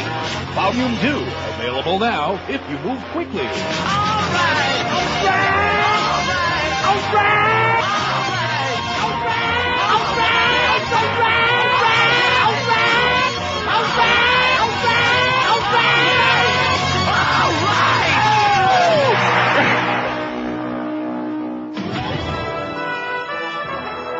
Now, from Washington, the McLaughlin Group, featuring Eleanor Cliff, Jack Germond, and sitting in for Pat Buchanan, New York Giant Tiki Barber. Now, here's John McLaughlin.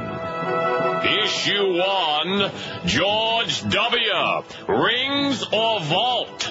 Eleanor Cliff. Well, John, I'd have to say. Wrong! Jackamon. Well, that's not an easy choice. Wrong! Tiki Barber. I'm gonna have to say the vote. Wrong! Actual answer, floor exercise. That wasn't even a choice. Next issue, Al Gore. Favorite Broadway show? Bring in the noise, bring in the funk, or Cats? Eleanor G, I think yes, Eleanor. Well, John, I'd have to say. Wrong! Jackie, Big Jamon. Well, that's a very difficult choice. Wrong! Tiki Barber. I'm gonna have to say Rent. Not a choice, Riki Tiki Barber. You gave an answer last time that wasn't a choice. Wrong! Correct response, Cats. He loves them. Next issue, the cast of Big Brother should be murdered. How? Eleanor. Guillotine. Wrong, Jack Jamon. Dynamite. Wrong, Tiki Barber. I don't think they should be killed. Wrong. Actual answer, poison pudding. Bye-bye. Chicha tu madre pendejo.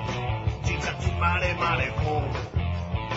Chicha tu madre pendejo.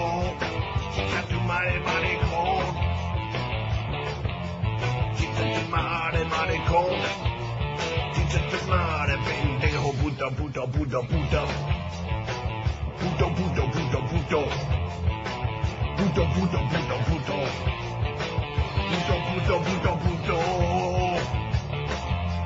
Chicha tu madre maricón. Chicha tu madre pendejo. Lucas. Mierda.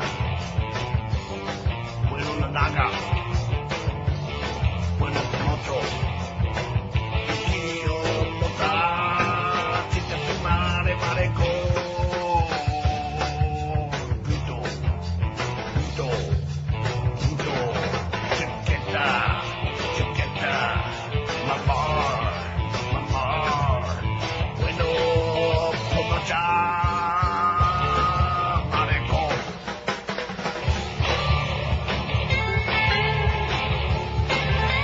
Increíble.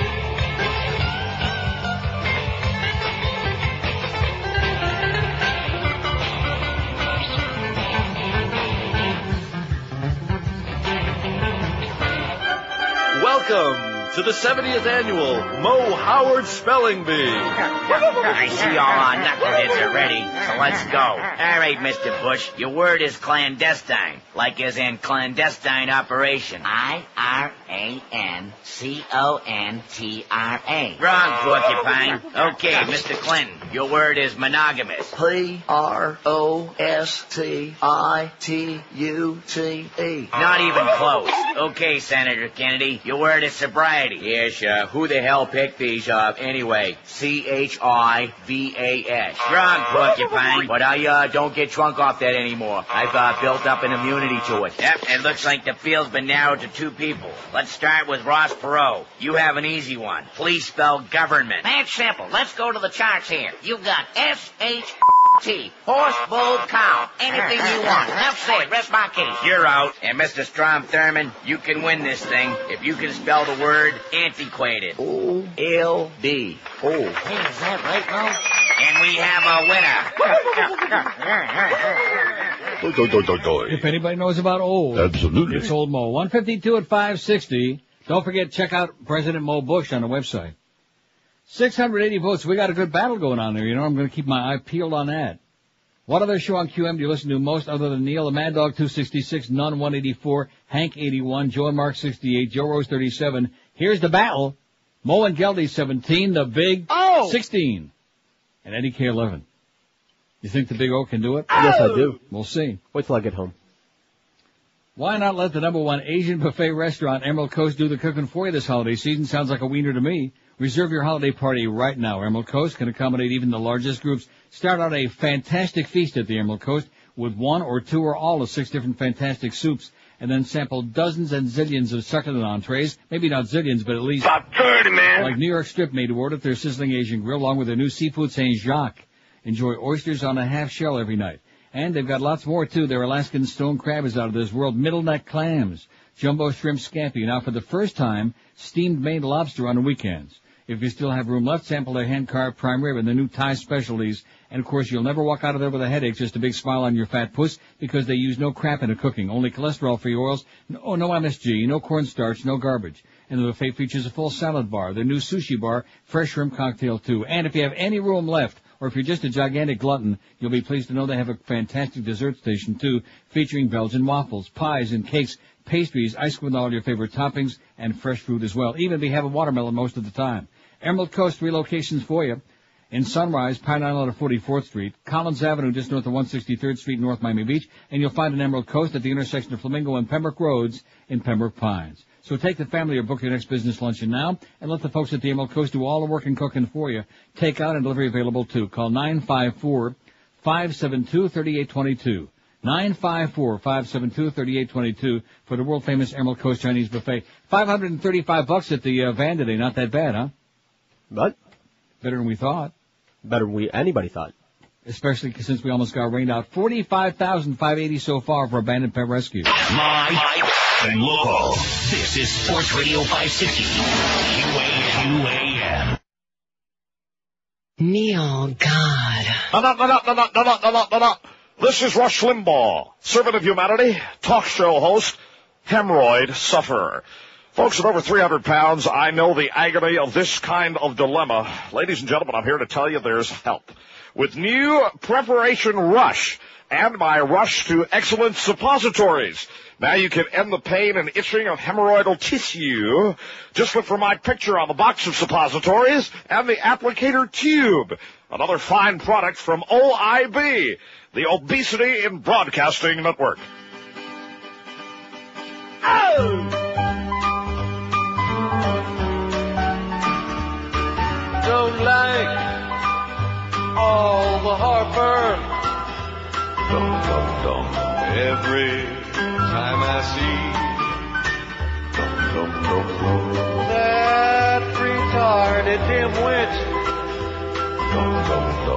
on my TV. He's President Trump.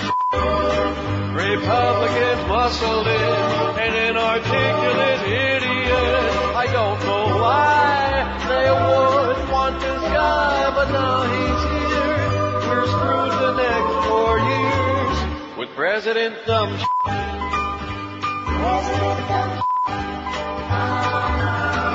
Oh, what I'd give to count votes once more and get who we all voted for.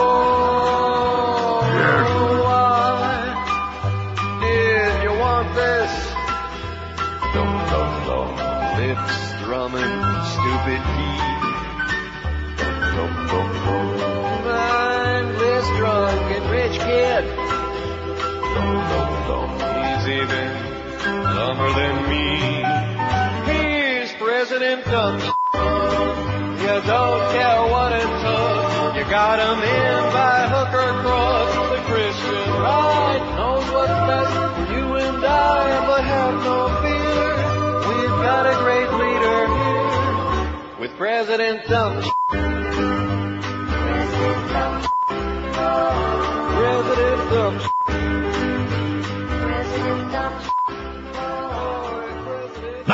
Bye. The Neil Rogers Show on 560 WQAM, Miami, Fort Lauderdale. I will perform an unnatural act. All right.